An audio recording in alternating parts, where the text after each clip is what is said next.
வசனம் வரை.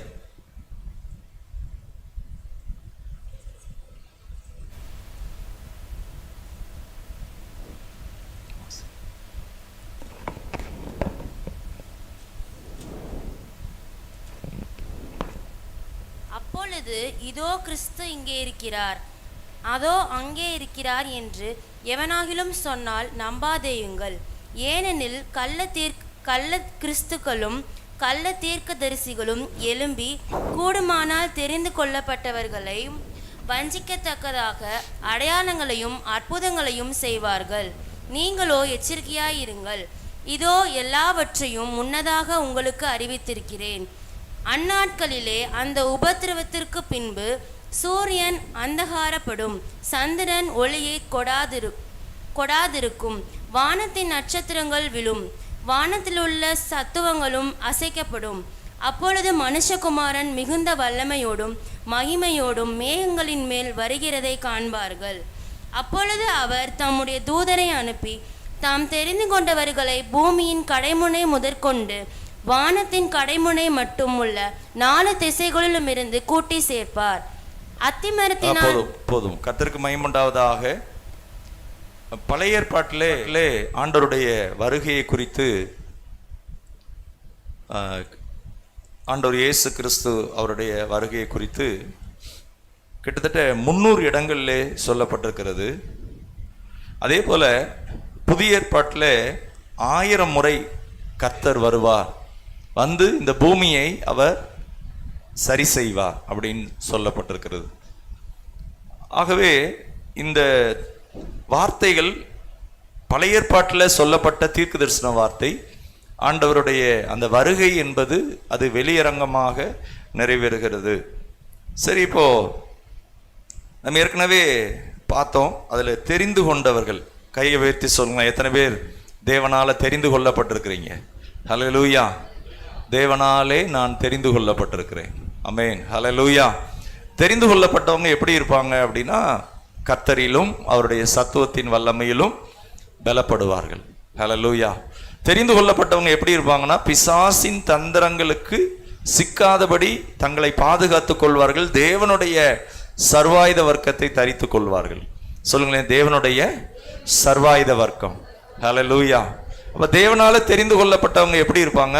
அவருடைய கண்களை போல இவங்க கண்கள் இருக்கும், சிந்தனை அவரை போல சிந்திப்பாங்க, செயல்கள் அவரை போல இருக்கும். அவங்களுக்குள்ள இருக்கிற அந்த பழைய மனுஷன் செத்து போயிருப்பான். உள்ள யார் வாசம் பண்ணுவானா? கிறிஸ்து வாசம் பண்ணுவார். ஹல்லேலூயா. எத்தனை பேருக்குள்ள பழைய மனுஷன் செத்து போயிட்டான்? சும்மா சொல்ல முடியாது, கொஞ்சம் கஷ்டம்தான் அது. பழைய மனுஷன் சாகணும், உள்ள கிறிஸ்து வாழணும். ஒரு சில நேரம் பழைய மனுஷன் உள்ள இருந்து என்ன செஞ்சிடறான்? உயிர் பெற்று எழுந்த நான் யார் தெரியுமா அப்படின்னு இங்க சொல்லணும். ஏய், நீ செத்து போயிட்ட, பேசாம கிட. உள்ள இப்ப கிறிஸ்து வந்துட்டாரு, அவர் கரையம் கொடுத்துட்டாரு, அவர் தான் வாழ்றார். அவர் வாழ்றதுக்கு நம்ம இடம் கொடுக்கணும். அப்பதான் வாக்கு தத்தம் நமக்குள் நிறைவேறும். ஹல்லேலூயா. அப்ப சொல்லப்பட்டிருக்கு, உன் நினைவுகள் என் நினைவுகள் அல்ல, உங்கள் வழிகளும் என் வழிகள் அல்ல. பூமிக்கு வானம் எப்படி உயர்ந்திருக்கிறதோ அப்படியே உங்கள் வழிகளை பார்க்கிலும் என் வழிகளும், உங்கள் நினைவுகளை பார்க்கிலும் என் நினைவுகளும் உயர்ந்திருக்கு. ஹல்லேலூயா. தெரிந்து கொள்ளப்பட்டவர்கள் அப்படிங்கிற இந்த காரியங்கள்ல பிரியமானவர்களே, ஆண்டவருடைய அந்த மார்க்கு 13ஆம் அதிகாரத்திலே ஆரம்பத்திலிருந்து பார்க்கும்போது அதில் முக்கியமாக 5ஆம் வசனத்திலே 5க்கு மேல சொல்லப்பட்டிருக்கிறது, ஒருவனும் உங்களை வஞ்சியாதபடிக்கு எச்சரிக்கையாயிருங்கள். அடுத்து 7ஆம் வசனத்துல இருந்து பார்க்கிறோம், யுத்தங்களின் செய்திகளையும் கேள்விப்படும் போது கலங்காதேயுங்கள், இவைகள் சம்பவிக்க வேண்டியதே, ஆனாலும் முடிவு உடனே வராது. அப்போ வஞ்சனை அங்கு காணப்படும். அந்த வருகைக்கு முன்பாக இன்னும் என்ன காணப்படும்? யுத்தத்தின் செய்திகள், யுத்தம் நடக்கிறத கேள்விப்படுவோம். இன்னும் என்ன நடக்கும் அப்படின்னா, பஞ்சம், பூமி எதிர்ச்சி. ஸோ இதுல ரொம்ப முக்கியமானது என்னன்னா, சின்ன சின்ன காரியங்களை நம்ம மைண்ட் டைவர்ட் ஆயிடக்கூடாது. பூமி அதிர்ச்சி, பஞ்சம், அப்புறம் யுத்தம், அதையே ஹைலைட் பண்ணி அதுக்கு பின்னாடி அந்த ஆராய்ச்சியில போயிடக்கூடாது. நமக்கு இதனுடைய கான்செப்ட்ல ரொம்ப முக்கியமானது என்னன்னா, இயேசு திரும்ப வருகிறார். ஆண்டவர் இயேசு திரும்ப வருகிறார், அதை விட்டுறக்கூடாது. ஒரு சிலர் என்ன சொல்லுவாங்க, ஆண்டவர் இயேசு திரும்ப வருகிறார் அப்படின்னா உள்ளத்துல வந்திருக்கிறாரு, என் இருதயத்துக்குள்ள வந்திருக்கிறாரு, அவர் எனக்குள்ளதான் வாசம் பண்றாரு அப்படிம்பாங்க. ஆனா அந்த வருகையில வெளியரங்கமான எல்லார் கண்களுக்கு முன்பாக கண்கள் யாவும் அவரை காணும் அப்படின்னு சொல்லப்பட்டிருக்கு. அவரை குத்தினவர்களும் அவரை காண்பார்கள். அப்போ அந்த வருகை எப்படி இருக்கும் அப்படின்னா, அதிலே நாம் பார்க்கிறோம், மார்க்கு 13ஆம் அதிகாரத்திலே 26ஆம் வசனத்துல, அப்பொழுது மனுஷகுமாரன் மிகுந்த வல்லமையோடும் மகிமையோடும் மிகுந்த வல்லமையோடும் மகிமையோடும் மேகங்களின் மேல் வருகிறதை காண்பார்கள். அப்போ இந்த வானத்துல சம்மர் டயத்துல இடி விழுகிறப்ப அந்த வல்லமை எப்படி இருக்கு, பயங்கரமா இருக்கு, டம்முன்னு அதிருது, அப்படியே ரொம்ப வித்தியாசமா இருக்கு. திடீர்னு வெள்ளம் பயங்கரமா வருது. சமீபத்துல குற்றாலத்துல திடீர்னு பயங்கர மழை, வெள்ளம் வந்துடுச்சு வல்லமையோடு. யாரும் நிக்க முடியாது அங்க. அது நிக்கிறதுக்கு என்ன வேணும், நமக்கு வல்லமை வேணும். அந்த வல்லமையை காட்டிலும் அந்த வல்லமை பயங்கரமா இருக்கு. இயற்கை இடிங்கிறது மின்னல். இந்த சம்மர் நேரத்துல கோடை மழை பயங்கரமா இருக்கு, அந்த சவுண்டு பயங்கர சவுண்ட் இருக்கு. அப்போ அவர் வருகை என்பது எப்படி இருக்குமா, மிகுந்த வல்லமையோடும்.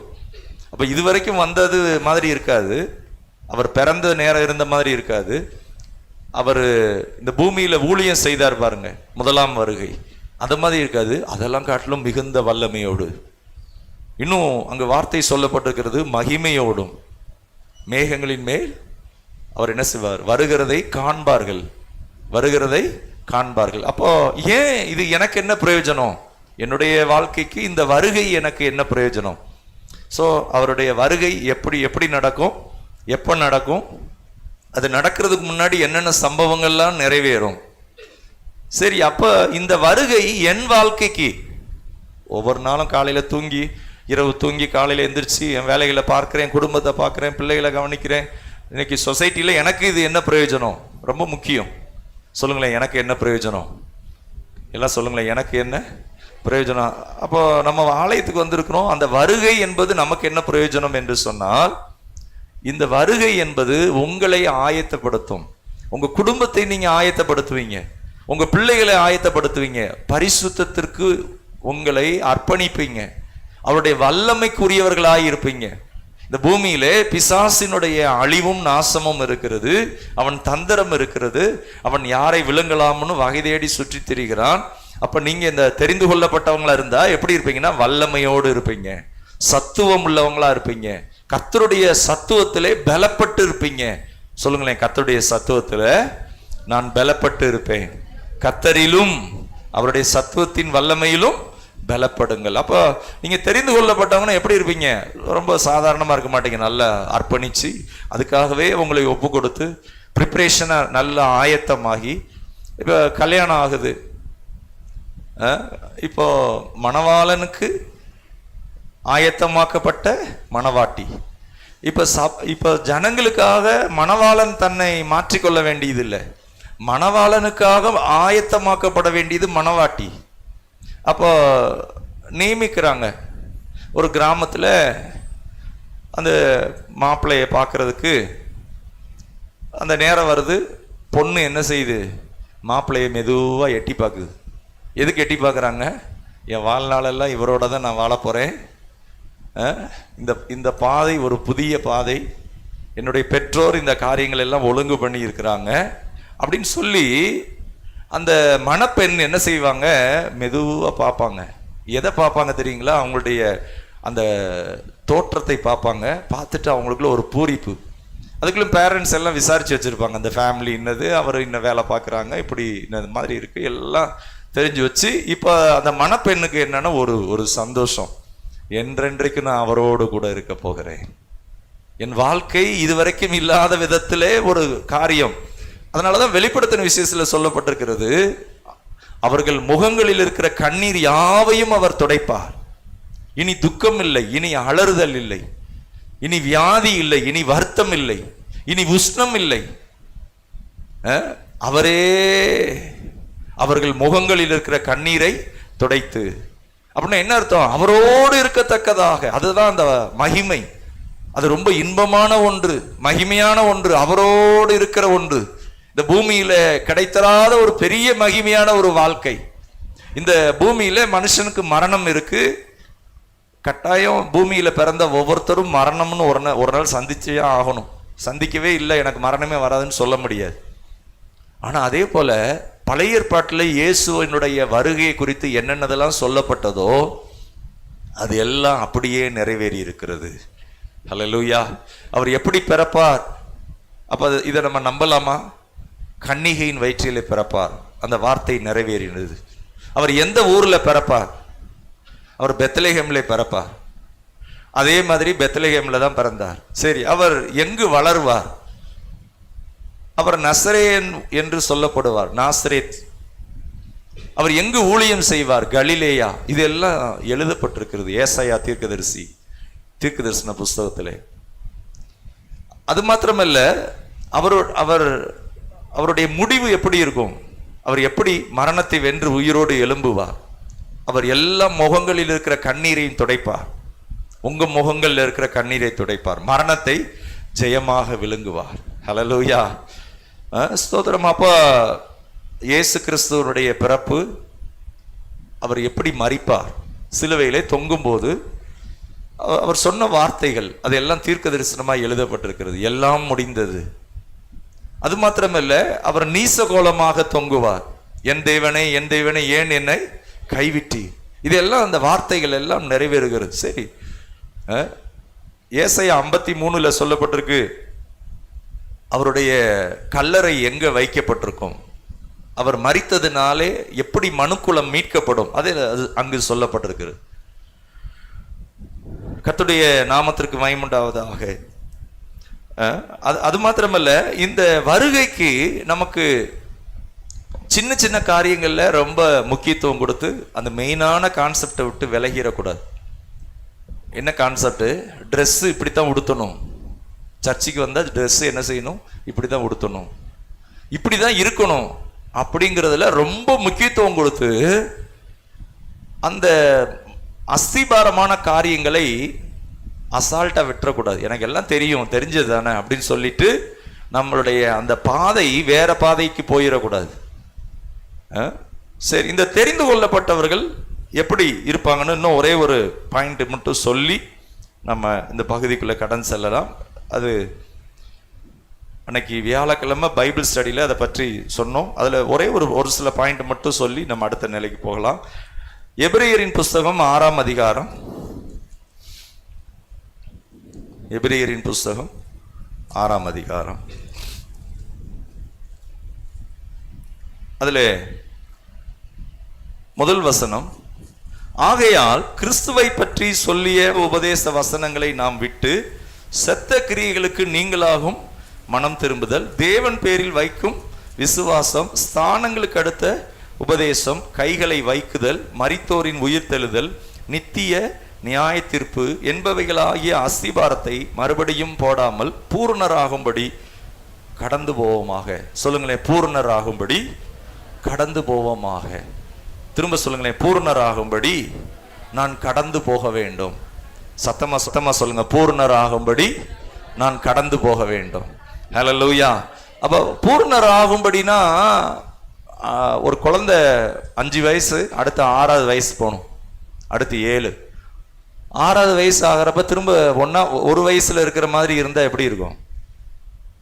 7 வயசு ஆகிறப்ப திரும்ப 2 வயசுல இருக்கிற குழந்தை மாதிரி இருந்தா எப்படி இருக்கும்? அப்ப என்ன அர்த்தம்? அந்த குழந்தைக்கு வயசு கூடுது, ஆனா உள்ள வளர்ச்சி இல்லை. நிறைய நேரங்கள்ல ஆவிக்குரிய காரியங்கள்ல ரொம்ப வருஷம் விசுவாசியா இருப்பாங்க, ஆனா உள்ள வளர்ச்சி இருக்காது. உள்ள வளர்ச்சி இல்லாம அவங்க உள்ளான மனுஷன்ல எப்படி இருப்பாங்கன்னா, ஜெபம் பண்றது போதும், கர்த்தருடைய அந்த சத்தியத்துல வளர்றது போதும், பைபிள் வாசிக்கிறது போதும், கர்த்தருடைய அபிஷேகத்தை பெற்றுக்கொள்றது போதும், அதெல்லாம் போதும். இங்க இந்த வசனம் அதான் சொல்லப்பட்டிருக்கிறது, அஸ்திபாரத்தை மறுபடியும் போடாமல். ஒரு கட்டடத்துக்கு அஸ்திபாரம் எத்தனை தடவை போடுவாங்க? ஒரு பெரிய கட்டடம் கட்டுறாங்க, ஒரு 7 மாடி கட்டடம், கட்டடத்துக்கு அஸ்திபாரம் அது ஒரு பெரிய மாளிகை, அழகா இருக்கு, அற்புதமா இருக்கு, பார்க்கறதுக்கே அலங்காரமா இருக்கு. ஆனா அந்த கட்டடத்துக்கு அஸ்திவாரத்தை திரும்ப திரும்ப போடுறதா? ஒவ்வொரு வருஷமும் புது ஒரு அஸ்திவாரம், திரும்ப கட்டடத்தை தோண்டு, திரும்ப போடு. அந்த கட்டடமே உருவாகாது. அந்த கட்டடம் என்னவா இருக்கும்னா அஸ்திவாரம் இல்லாத ஒரு வாழ்க்கை. இங்கு அப்போஸ்தலர் பவுல் இந்த நிருபத்தை எபிரேயர்களுக்கு சொல்லும்போது சொல்றாரு, செத்த கிரியைகளுக்கு நீங்களாகும் மனம் திரும்புதல். செத்த கிரியைகளுக்கு நீங்களாகும் மனம் திரும்புதல். பாருங்க, அப்போ செத்த கிரியைகள்லாம் இங்கிலீஷ்ல என்ன போட்டிருக்குன்னா டெட் ஒர்க்ஸ். டெட் ஒர்க்ஸ் அப்படின்னா அதாவது கிரியைகள்லையே அது ஒண்ணுமே பிரயோஜனம் இல்லாத ஒரு வாழ்க்கை. கர்த்தருடைய நாமத்திற்கு மகிமை உண்டாவதாக. அது இங்கிலீஷ்ல அதை வாசிக்கிறேன். ஸ்தோத்திரம்.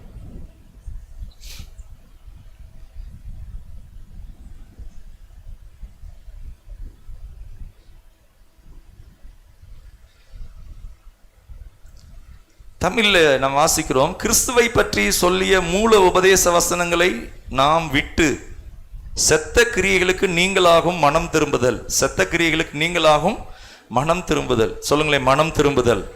அப்ப மனம் திரும்புதல்னா என்னன்னா, ரட்சிக்கப்படுறப்ப நம்ம எடுக்கிற டெசிஷன், நான் கர்த்தருடைய காரியங்கள்ல உத்தமமா இருப்பேன், கர்த்தருக்கு பிரியமா இருப்பேன், கர்த்தருக்கு பயந்து நடப்பேன், நான் கர்த்தருடைய இதுல முதலிடம் கொடுப்பேன். அதான் நம்ம பழைய வாழ்க்கையிலிருந்து ஒரு புதிய வாழ்க்கைக்கு ஒரு தீர்மானம் எடுக்கிறோம். வாரந்தோறும் ஆராதனையில நான் வந்துருவேன் முதல்ல. So decision. ஸோ அது என்ன சொல்லப்பட்டிருக்கு அப்படின்னா, maturity and perfection and spiritual completeness. ஆவிக்குரிய காரியங்கள்ல ஒரு முதிர்ச்சி, மெச்சூரிட்டி. இந்த பையன் வீட்டில் நல்ல பொறுப்பா இருக்கிறான், இந்த பிள்ளை இந்த வீட்டில் பொறுப்பா இருக்கு, மெச்சூரிட்டி அண்ட் கம்ப்ளீட்னஸ். ஒரு காரியத்தை குறித்த அந்த தரிசனம், ஒரு ஒரு ஒரு நோக்கம். ரொம்ப வேர்க்குது, வீட்டில் வேர்வையோட உட்காந்துருக்கீங்க, ஃபேன் சுவிட்ச் எங்கன்னு தேடி பார்க்குறீங்க, கண்டுபிடிச்சிட்டீங்க. அந்த சுவிட்சை போட்ட உடனே அதற்கான அந்த மெச்சூரிட்டி, அந்த ஃபேன்ல இருக்கிறதுனுடைய பர்பஸ், அதனுடைய வேலையை செய்து உங்களுக்கு எப்படி இருக்கு அப்படின்னா ரொம்ப சந்தோஷமா இருக்கு. அதே போல தேவன் உண்டாக்கின தேவன் அந்த ஸ்பிரிச்சுவல் மெச்சூரிட்டி அண்ட் கம்ப்ளீட்னஸ், ஒவ்வொருத்தரை குறித்த ஒரு நோக்கத்தையும் ஒரு டிசைரையும் வைத்துதான் ரட்சிக்கிறார். ஆண்டவர் தெரிந்து கொள்ளும் போதே அவங்களுக்குள்ள அந்த அற்புதமான அந்த மனம் திரும்புதல், செத்த கிரியைகளுக்கு நீங்களாகும் மனம் திரும்புதல். from the dead works. சொல்லுங்களேன், செத்த கிரியைகள். செத்த கிரியைகள்னா என்னன்னா, நம்ம செய்கிற கிரியைகள் எதுவுமே ஒரு ஒரு பிரயோஜனமானதா இருக்காது. செத்து போனா ஒரு பிரேதத்தை என்ன செய்வாங்க, முத நாள் இறந்துட்டார் அப்படிம்பாங்க. ரெண்டாவது நாள் என்ன சொல்லுவாங்க, பிரேதத்தை எப்போ எடுப்பாங்க அப்படிம்பாங்க. மூணாவது நாள் அங்கே வச்சிருக்க மாட்டாங்க, நாத்தம் எடுக்குமே, வேகமாக போய் அந்த காரியத்தை செஞ்சிடணும்பாங்க. அப்போது செத்து போனால் அதை புதைக்க வேண்டிய இடத்துல புதைச்சிடணும். பொய் சொல்கிற வாழ்க்கை, அல்லது நமக்குள்ள பயம், நமக்குள்ள ஒரு வித கீழ்ப்படியாமை, அசதியான சுபாவம், ஜாக்கிரதை இல்லாத வாழ்க்கை, அதை என்ன செய்யணும், குழி தோண்டி புதைச்சிடணும். நம்ம அந்த கிரியைகள் அது செத்து போகணும். மாய்மாலமான வாழ்க்கை, ஹிப்போக்ரசி, ஏமாத்துகிற ஒரு வாழ்க்கை, இதெல்லாம் என்ன செய்யணும், நம்ம வாழ்க்கையில திரும்ப திரும்ப வரக்கூடாது.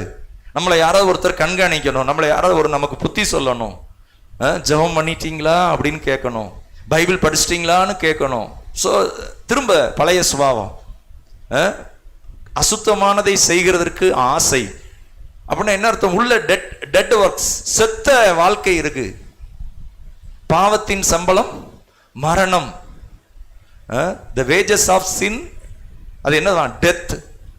அப்ப அதுக்கு ஒரு சம்பளம் இருக்கு. செத்த கிரியைகளை நம்ம செஞ்சுக்கிட்டே இருந்தா அதுக்கு என்ன கிடைக்கும், ஊதியம் கிடைக்கும். வெளிப்படுத்தின விசேஷத்துல போட்டிருக்கு, ஒவ்வொரு திருச்சபையும் குறித்து கர்த்தர் சொல்லிட்டு சொல்றாரு, ஜெயம் கொள்ளுகிறவன் எவனோ, ஜெயம் கொள்ளுகிறவன் எவனோ. இப்ப நீங்க ஒரு விசுவாசியா இருக்கிறீங்க, உங்களுக்குள்ள ஜெயமுள்ள ஒரு வாழ்க்கை இருக்கு, ஒரு வல்லமையான வாழ்க்கை இருக்கு உங்களுக்குள்ள. அப்படிப்பட்ட ஒரு ஜெபிக்கிற காரியம், கர்த்தருடைய வார்த்தையின் வெளிப்பாடு, வார்த்தைகள், வாக்குத்தத்தங்கள் உள்ள அற்புதமா இருக்கு. கர்த்தர் சொல்வாரு, உன் கிரியைகளுக்கு தக்க பலன்.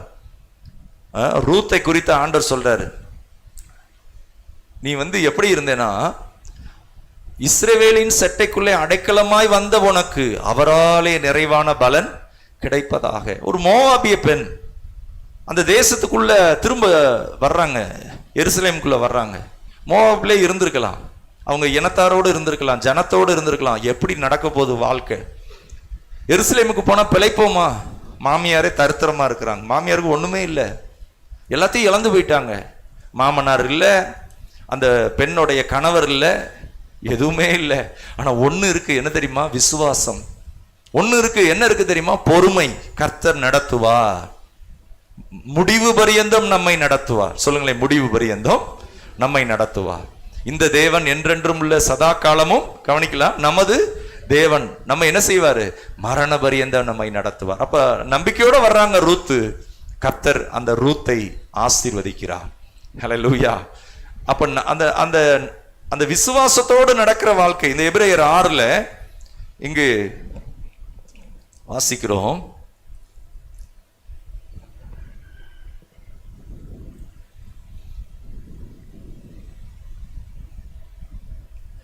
அங்க சொல்லப்பட்டிருக்கு, the resurrection of dead, மரித்தோரின் உயிர்த்தெழுதல், மரித்தோரின் உயிர்த்தெழுதல். அடுத்து எபிரேயர் 6:2 ஸ்நானங்களுக்கு அடுத்த உபதேசம். ஸ்தானங்களுக்கு அடுத்த உபதேசம்.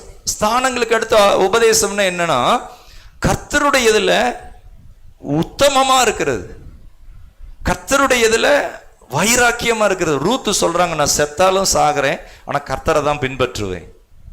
கர்த்தருடைய ஆராதனை அன்னைக்கு எத்தனை லட்சம் கொடுத்தாலும் நான் ஆராதனையில இருப்பேன். ஒன்னும் காலை ஆராதனையில வந்துடுவேன், இல்ல சாயந்தரம் ஆராதனை. நான் யாருக்கு பிரியமா இருக்கிறேன்? பாஸ்டருக்கு இல்ல, கர்த்தருக்கு பிரியமா இருக்கிறேன். நான் குடும்பமா கர்த்தருடைய நாளில ஆராதனையில தான் முதல்ல இருப்பேன். கர்த்தரை நான் அப்படி சேவிப்பேன். த டிசையர், இன்னும் சொல்ல போனா த ஃபவுண்டேஷன். இப்படிதான் என் வாழ்க்கை இருக்கும். கர்த்தரை என் ஆதாரமாக வைக்கிறேன்.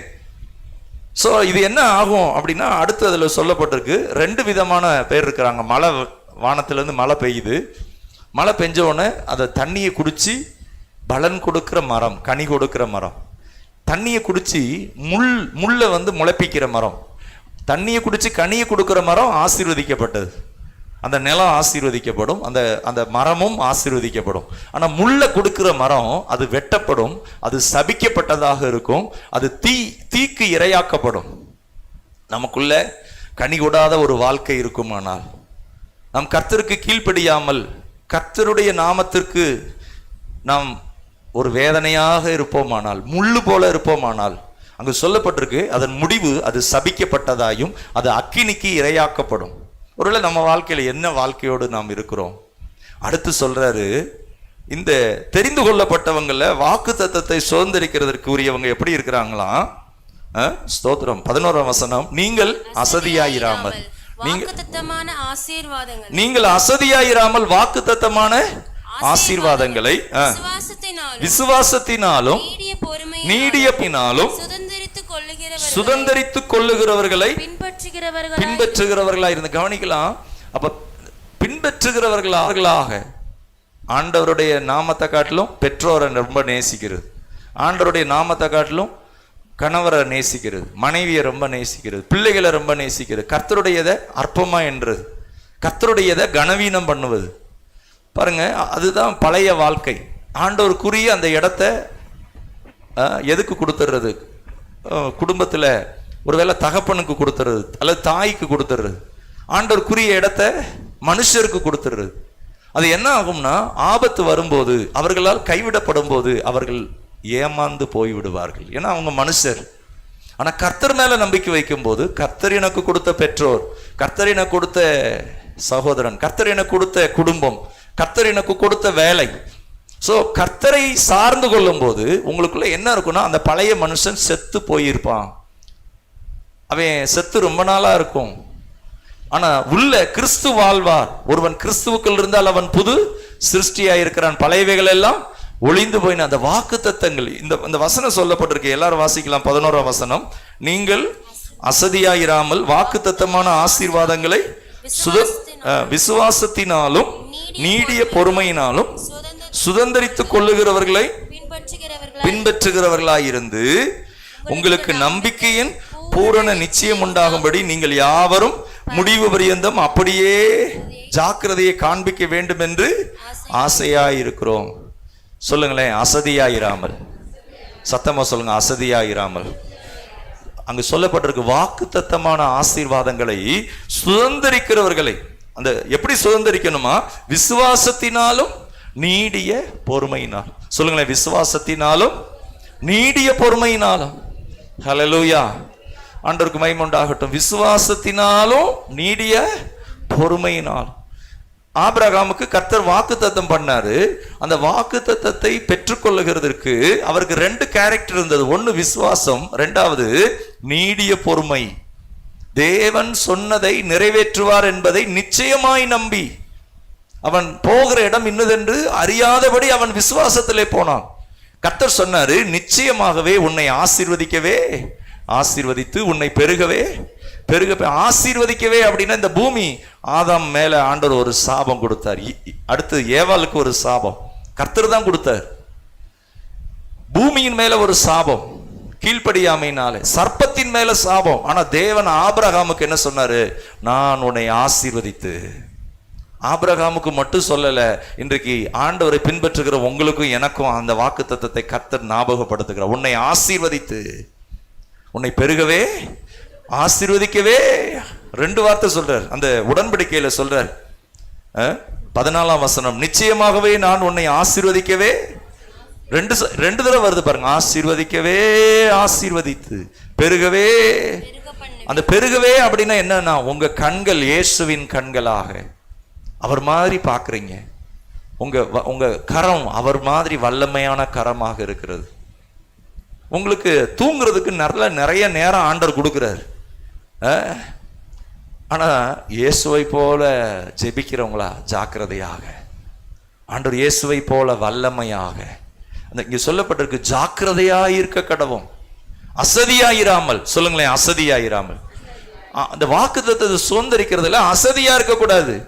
சுதந்திரிக்கிறவர்களை பின்பற்றுகிறவர்களாக இருந்து, சுதந்திரிக்காம விட்டுட்டு போனவங்களை பின்பற்றாதீங்க. அந்த பாதையில பின்வாங்கினவங்களை பின்பற்றாதீங்க. கெட்டு போனவங்களை பின்பற்றாதீங்க. சுதந்திரிச்சவங்க யாரு? பரிசுத்தவான்கள், தெரிந்து கொள்ளப்பட்டவங்க, முற்பிதாக்கள். அவங்களாம் என்ன செய்தாங்க? அந்த பாதையில கண்ணுக்கு எதுவுமே தெரியல, மாம்ச கண்கள்ல பார்க்கல, ஆனா விசுவாசத்துல போனாங்க, நீடிய பொறுமையோடு போனாங்க, பெற்றுக்கொண்டாங்க. சுதந்திரிக்கிறவர்களை பின்பற்றுகிறவர்களாக இருந்து. சொல்லுங்களேன், சுதந்திரிக்கிறவர்கள். அவங்க தான் தெரிந்து கொள்ளப்பட்டவங்க. உங்களுக்காக கர்த்தர் வாக்குத்தத்தங்களை வைத்து காத்து கொண்டிருக்கிறார். அவருடைய ஆசீர்வாதத்தை வைத்திருக்கிறார். உங்களுக்குள்ள அந்த தேவ சாயலின் பெருக்கம் இருக்கிறது, வல்லமை இருக்கு.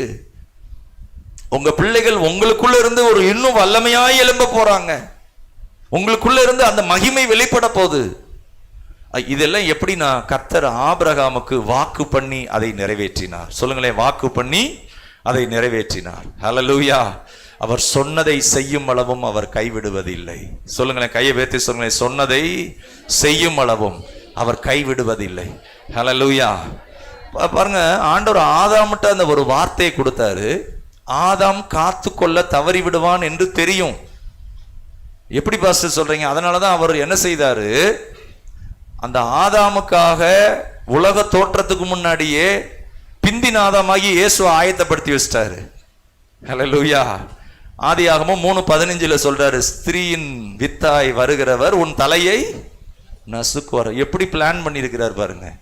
பிசாசுடைய அந்த பிளானை அவர் அறிஞ்சிருக்கிறாரு. அவர் ஜாக்கிரதையா இருக்கிறார். ஐயோ, மனுக்குளம் எல்லாம் கெட்டு போயிரும், மனுஷனே ஒண்ணும் இல்லாம போயிரும், விடல. ஸ்திரீயின் வித்தாய் வருகிறவர் சர்ப்பத்தின் தலையை நசுக்குவார். அதான் அவர் தான் சர்வ வல்லவர், ஆம்னி பொட்டன், ஆம்னி பிரசன்ஸ், சர்வ வியாபி. மலைகளை உண்டாக்கினவர், சமுத்திரத்தை உண்டாக்கினவர், ஆறுகளை உண்டாக்கினவர், வானங்களை உண்டாக்கினவர், நம்முடைய நினைவுகளை எல்லாம் அறிகிறார். அப்ப தெரிந்து கொள்ளப்பட்டவங்க வாழ்க்கை எப்படி இருக்கு? நம்ம என்ன செய்யறோம்? இப்ப இங்க சொல்லப்பட்டிருக்கு, விசுவாசத்தினாலும் நீடிய பொறுமையினாலும். சொல்லுங்களேன், விசுவாசத்தினாலும் நீடிய பொறுமையினாலும். எல்லாம் சத்தமா சொல்லுங்களேன், விசுவாசத்தினாலும் நீடிய பொறுமையினாலும். பாருங்க, இந்த 2 விதமான கேரக்டர் இருக்கணும். ஜெபிக்கிறதுல, ஆலயத்துக்கு வந்துட்டோம் பயத்தோடு கர்த்தரை கனம் பண்றதுல, ஆண்டவருடைய நாமத்திற்கு மகிமை உண்டாவதாக. இந்த சிறுவர் ஊழியத்துக்கான ஜெப குறிப்பில் நிறைய வாலிபர்கள் செல்போன்னால மூளை பாதிச்சிருக்கான், செல்போன்னால பிஹேவியர் மாறி இருக்கான், செல்போன்னால டிப்ரெஷன் ஆயிருக்காங்களா நிறைய பேர். அப்ப கர்த்தருடைய காரியங்கள்ல ஒரு டிசிப்ளின் இல்லாத ஒரு நிலை.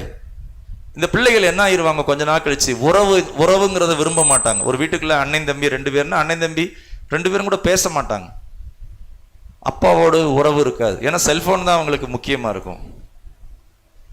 அம்மாவோடு ஒரு நல்ல ரிலேஷன் கூட இருக்காது. சொந்தக்காரங்களோட கூட பேசுறத அவாய்ட் பண்ணுவாங்க.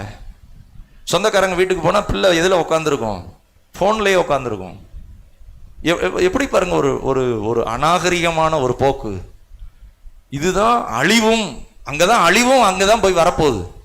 அது இட்ஸ் நாட் நியூ டெக்னாலஜி இல்லை, அதுல பெரிய ஒரு கண்ணி இருக்கு, மோசம் போக்குகிற. அப்ப எச்சரிக்கையா இருங்க. ஒரு சிலருக்கு செல்போன்லயே உட்காந்து டயத்தெல்லாம் வேஸ்ட் பண்ணிட்டு அப்புறம் ஜெபிக்கிறதுக்கு எவ்வளவு வேலை பார்த்துருக்கேன், கண்ட கமிட்மெண்ட்டுக்கெல்லாம் போயிடுவாங்க. கர்த்தருக்குன்னு உரிய காரியம் வரும்போது, ஆராதனைன்னு வரும்போது, அன்னைக்கு எனக்கு ரொம்ப வேலை இருக்குங்க, பிஸியா இருக்கேன். அசதியா இருக்காதீங்க. என்னை கனம் பண்ணுகிறவர்களை நானும் கனம் பண்ணுவேன். நீதிமொழிகள் 1:1 போட்டிருக்கு, நான் உன்னை எத்தனையோ முறை கூப்பிட்டேன், நான் கூப்பிடும் போது நீ கேளாத ஆள் போல போன, நீ கூப்பிடுவ. எப்படி சொல்றாரு பாருங்க, அந்த நாமத்தை பத்தி சொல்றாரு பாருங்க. நான் கர்த்தர், அவரே கர்த்தர். உபாகமம் 6 வாஸ்தவம், உன் தேவனாய் கர்த்தர் ஒருவரே கர்த்தர், அவர் ஒருவர் கர்த்தர். அந்த இதுக்குரிய மகிமையை வேற எதுக்கும் கொடுக்க கூடாது. 6 நாள் நல்லா சம்பாதிக்கிறோம், 6 நாள் நல்லா வேலை செய்யறோம், 6 நாள் வியாதி இல்லாம இருக்கிறோம், கர்த்தருக்கு ஸ்தோத்திரம். கர்த்தருடைய நாள்ல ஆராதனையில் இருக்கணும். அடுத்த 6 நாளுக்கு நமக்கு பலன் அங்க இருக்கு. கர்த்தர் நம்மளோடு இடைபடுவார். அதுக்கு சாக்கு சொல்லக்கூடாது. ஸ்னோ செத்த கிரிகள், திரும்ப டெட் ஒர்க்ஸ், திரும்ப பழைய வாழ்க்கைக்கு, ஒரு பொய்யான வாழ்க்கைக்கு, ஒரு மாயமான ஒரு வாழ்க்கைக்கு. தெரிந்து கொள்ளப்பட்டவங்க என்ன செய்தாங்களாம், ஜாக்கிரதையா இருந்தாங்க. சொல்லுங்க, ஜாக்கிரதையாய் சுதந்திரிக்கிறவங்களை பின்பற்றினாங்க. ஜாக்கிரதையாய் செல்போன்ல நல்ல காரியங்களுக்கு பயன்படுத்தலாம். நிறைய ஹாஸ்பிட்டல்ல ஆபரேஷன் நடக்குதுன்னா அது அப்படியே வீடியோல இன்னொரு டாக்டர் அதை பத்தி சொல்றாரு, இப்படி செய்யுங்க, இப்படி செய்யுங்க, இந்த மெடிசன் கொடுங்க, நல்ல நல்ல நல்ல காரியங்களுக்கு பயன்படுது. கம்யூனிகேஷன், அமெரிக்கால இருந்து போன்ல பேசுறாங்க, வாட்ஸ்அப் காலில் ரொம்ப ஒரு காரியத்தை ஷேர் பண்றாங்க, கர்த்தருக்குள்ள இப்படி இப்படி இப்படி அப்படின்னு ஷேர் பண்றாங்க. இந்த டெக்னாலஜி நல்லது, ஆனா அதுல தப்பா பயன்படுத்தும் போது கொஞ்சம் அசதியா இருந்தீங்கன்னா, கொஞ்சம் நீங்க பிசாசின் வல்லமை எதிர்த்து நிற்காம சத்துவம் இல்லாம இருந்தீங்கன்னா அதுல மோசம் போயிருவீங்க, அந்த படுகுழியில விழுந்துருவீங்க. செல்போன் தான் உங்களை நாசமாக்குன ஒரு பெரிய ஆயுதமா இருக்கும். அப்ப பிசாசுக்கு என்னன்னா, அவன் பல தந்திரங்களை ஒவ்வொரு ஸ்டேஜ்லயும் அவன் தந்திரமாய் வஞ்சகமாய் அவன் அப்பப்ப அந்த நிலையை மாத்திக்கிட்டே இருக்கிறான். ஏவாள்கிட்ட அவன் பொய் சொல்லி வந்தான், ஆதாம்கிட்ட என்ன பண்ணானா ஏவாள் வழியில வந்தான். ஹல்லேலூயா சொல்லுங்களேன். ஏவாள் வழியாக அவன் பிளான் மாறுது பாருங்க, அந்த ஸ்டேட்டுக்கு மாறிக்கிட்டே இருக்கு. அப்போ உங்களுக்குள்ள இருக்கிற கர்த்தர் என்ன செய்வாரு, எச்சரிக்கையாரு, ஜாக்கிரதையாரு. பரிசுத்தவான்கள் அப்படிதான் இருந்தாங்க, ஜாக்கிரதையா, சோர்ந்துடாத. அவன் பொய் சொல்லுவான், அதுக்கு நீ இடம் கொடுத்துடாத. உன் வாழ்க்கை எல்லாம் முடிஞ்சு போச்சின்னு பொய் சொல்லுவான், நீ செவி கொடுத்துடாத. நீ செத்து போயிட்டேன்னு சொல்லுவான், உன் வாழ்க்கையே நாசமா போச்சுன்னு சொல்லுவான், நீ இடம் கொடுக்காத. உன்னை நான் ஆசீர்வதிக்கவே, உன்னை பெருகவே, ஆண்டவர் சொல்ற, பெருகவே பெருக பண்ணுவேன். அவர் எப்படி சொல்றாருன்னா, ஆபிரகாமை நம்பி இல்லை, அவர் தன்னை நம்பி அந்த மனிதனை தெரிந்து ஆசீர்வதிக்கிறார். நான் அதை செய்வேன். ஆதாம் ஏவாள்கிட்ட அந்த ரெஸ்பான்சிபிலிட்டியை கொடுத்தாரு, செய்யல. ஆனா புதிய ஏற்பாட்டில் இயேசுவை உள்ள ஏற்றுக்கொண்ட ஒவ்வொருவருக்குள்ளும், நீங்கள் மாம்சத்தில் நடந்தால் மாம்சத்துக்குரியவர்களாக இருப்பார்கள், ஆவியில நடந்தால் ஆவிக்குரியவர்கள் ஆவிக்குரியவைகள்ல இருப்பாங்க. சொல்லுங்களேன், ஆவிக்குரியவர்கள் ஆவிக்குரியவைகள்ல இருப்பாங்க, ஆவியின் அந்த சிந்தையில இருப்பாங்க. எப்படிப்பட்ட சிந்தையில இருப்பாங்க, வல்லமையா இருப்பாங்க, கர்த்தரோடு இருப்பாங்க, கர்த்தரோடு உத்தமமா இருப்பாங்க. கர்த்தரை நேசிப்பாங்க, அந்த அன்புக்கும் உருக்கத்துக்கும் இரக்கத்துக்கும் பாத்திரவான்களா இருப்பாங்க, அசதியா இருக்க மாட்டாங்க. இந்த முற்பிதாக்கள் பரிசுத்தவான்கள் அப்படித்தான் இருந்தாங்க. கர்த்தர் அவங்களை ஆசீர்வதித்தார். ஆண்டவருக்கு மகிமை உண்டாவதாக. ஸ்தோத்திரம். 19ஆம் வசனம், எபிரேயர் 6:19. அந்த நம்பிக்கை நமக்கு நிலையும் உறுதியும் திரைக்குள்ளாக போகிறதுமான ஆத்தும நங்கூரமாய் இருக்கிறது. எல்லாம் சொல்லுங்களேன், அந்த நம்பிக்கை. எல்லாம் சொல்லுங்களேன், அந்த நம்பிக்கை நமக்கு நிலையும் உறுதியும் திரைக்குள்ளாக போகிறதுமான ஆத்தும நங்கூரமாய் இருக்கிறது. ஹல்லேலூயா. இதை சொல்லிட்டு ஆபிரகாம சொல்லிட்டு எங்க போயிட்டாருன்னா இயேசுக்குள்ள போயிட்டார். இந்த பரிசுத்தவான் அவர் எப்படி பேசுறாரு பாருங்க. ஆபிரகாம சொன்னார், ஆபிரகாமுக்கு நீடிய பொறுமை இருந்தது, விசுவாசம் இருந்தது. அதை சொல்லிட்டு பிரதான ஆசாரியனாகிய இயேசு அவர் சிந்தின இரத்தத்தினாலே இரவும் பகலும் உங்களுக்காகவும் எனக்காகவும் வேண்டுதல் செய்து கொண்டே இருக்கிறார். அவரை நம்பி நீங்க வரலாம், அவர் உங்களை ரட்சிக்க வல்லமையுள்ளவராக இருக்கிறார். இது நம்பிக்கையும் நிலையும் உறுதியுமானது. அது சொல்றாரு பாருங்க, நம்பிக்கை அடுத்து நிலையும் உறுதியுமானது. நீங்க அந்த நம்பிக்கையோட உள்ள வாங்க. இந்த இயேசு உங்களுக்காக இரத்தத்தை சிந்தி அந்த இரத்தத்தினாலே நித்தியமான பிரதான ஆசாரியன், என்றென்றைக்கும் வேண்டுதல் செய்கிற ஆசாரியன். அப்ப தெரிந்து கொள்ளப்பட்டவங்களுக்கு கர்த்தர் என்ன செய்யறாரு? அங்க அவர் வல்லமையை உண்டாக்கி வைத்திருக்கிறார். ரட்சிப்பதற்கு அவர் வல்லமை உள்ளவராய் இருக்கிறார். எப்படி? அவர் இரத்தத்தினாலே. ஆபிரகாம சொன்னாரு, நீடிய பொறுமை விசுவாசம். நீடிய பொறுமை, உங்களுக்குள்ள அந்த நீடிய பொறுமை இருக்கா? விசுவாசத்தை பேசுறதுல கொஞ்ச நாள் சொல்லிட்டு விசுவாசத்தை பேசிட்டு அப்புறம் ஐயோ கொய்யோ அம்மா அப்பா ஒன்றும் விளங்காது, எனக்கு எல்லாம் நாசம், அப்படி பேசுறீங்களா? எனக்கு மட்டும் கர்த்தர் பிரச்சனையா கொடுக்குறாரு, அப்படி பேசுறீங்களா? மற்றவங்களுக்குலாம் நல்லா இருக்கு, ஆனால் எனக்கு மட்டும் ஏன் இப்படி இருக்கு? அதனால தான் என்ன செய்யணும்னா, இன்னும் அவருடைய அந்த வல்லமை, இன்னும் மீட்பு, இன்னும் அவருடைய இரத்தத்தின் வல்லமை, அவர் காயங்கள்ல இருந்து வருகிற வல்லமை, அது எல்லாம் மாறாததாக இருக்கிறது. இயேசு கிறிஸ்து நேற்றும் இன்றும் என்றும் மாறாதவர். சொல்லுங்களேன், மாறாதவர். ஹல்லேலூயா. அப்ப அவர் ரெடியா இருக்கிறாரு. நீங்க என்ன செய்யணும்? ஜாக்கிரதையோடு. இந்த கேரக்டர் எப்படிப்பட்ட விசுவாசத்தோடு. கண்ணில் பார்க்கல, அவர் தழும்புகளால குணம் ஆயிட்டேன், அந்த இதுல உறுதியா இருப்பேன். கண்ணில் பார்க்கல, நிச்சயமா கர்த்தர் சுகமாக்கிட்டார். ஒரு பாஸ்டர், ஒரு நல்ல தேவ மனுஷன், ஒரு கிராமத்தில் ஊழியம் செய்கிறார். அந்த கிராமத்தில் போய் இயேசுவை பற்றி சொன்னப்ப அங்கே அடித்து அந்த சர்ச்சில் இருக்கிற பொருளெல்லாம் இது பண்ணி, ஆனால் கர்த்தர் திரும்ப அவருடைய ஊழியத்தை நல்லா பாதுகாத்து இது பண்ணிட்டாரு, ஆசீர்வதிச்சிட்டாரு. அவர் சொன்னார், இந்த சம்மரில் பிள்ளைகளை கூட்டிட்டு அவங்க சொந்த ஊர் கேரளா அங்கே போயிருந்தார். சொல்கிறார், எதில் போனீங்க பாஸ்டர் அப்படின்னு கேட்டேன். அவர் ரெனால்டுன்னு ஒரு கார் வாங்கியிருக்கேன் பாஸ்டர், மாதம் மாதம் ஒரு பணம் கட்டுறேன், கிட்டத்தட்ட 4000 கிலோமீட்டர் சொந்த ஊர் அங்கே இருக்குது, திருவனந்தபுரம், அங்கே போயிருந்தேன். அப்புறம் அங்கே சுற்றி பார்க்குற இடம் ஒரு 600 கிலோமீட்டர். பிள்ளைங்க பாவம் இல்லையா பாஸ்டர், ஊழியத்தில் கூடயே இருக்கிறாங்க. நல்ல கவனிங்க, கர்த்தரை பின்பற்றுகிறதுல உத்தமமா, உண்மையா, நீடிய பொறுமையோடு, அடுத்து நிச்சயமா, விசுவாசத்துல நிச்சயமா, கண்ணில் தெரியல ஆனா கர்த்தரை பின்பற்றுறதில்ல, கர்த்தர் எனக்கு எப்படி நடத்துவாருங்கிறது அந்த விசுவாசத்துல பார்க்கணும். கண்ணில் பார்க்கல, நம்ம கண்கு நடக்கிறது எல்லாம் வித்தியாசமா இருக்கு, ஆனா நிச்சயமா என்னை ஆசீர்வதிக்கவே, ஆசீர்வதித்து என்னை பெருகவே பெருக பண்ணுவேன். இந்த சிறுவர் ஊழியம் நிறைவேற்றி முடித்தோம். கஷ்டமாக இருந்தது, நிறைய காரியங்களில் அதுக்கு ஆயத்தமாகணும். டீச்சர்ஸும் கஷ்டப்பட்டு காலையில் இத்தனை மணிக்குன்னொன்னே அவங்க வீட்டில் வேலையெல்லாம் செஞ்சு வச்சுட்டு, ஆனால் கர்த்தர் பார்க்குறாருங்க, டெட் ஒர்க்ஸ் இல்லை, செத்த கிரியே இல்லை, கர்த்தருக்காக செஞ்ச காரியம் அது. ஒவ்வொன்றுக்கும் ஒரு ரிவார்டு வச்சிருக்கிறார். அதில் விதைத்தவங்க உண்டு, பாடுபட்டவங்க உண்டு, அதுக்காக ஜெபித்தவங்க உண்டு. ஆனால் ஒவ்வொருத்தரையும் கர்த்தர் அக்கௌண்டபிலிட்டி, கணக்கு வைத்திருக்கிறார். யாருக்கு இது செய்யப்பட்டது? கர்த்தருக்கு செய்தது. நீங்க கேட்கலாம், பாஸ்டர் நீங்க அப்படி செஞ்சீங்களா, உங்களுக்கு என்ன கொடுத்தாரு? கர்த்தர் எனக்கு கொடுத்தாரு நிறைய நன்மை. ஜீவன் போச்சு, ஆனா ஜீவனை ரட்சித்தார். ஹல்லேலூயா.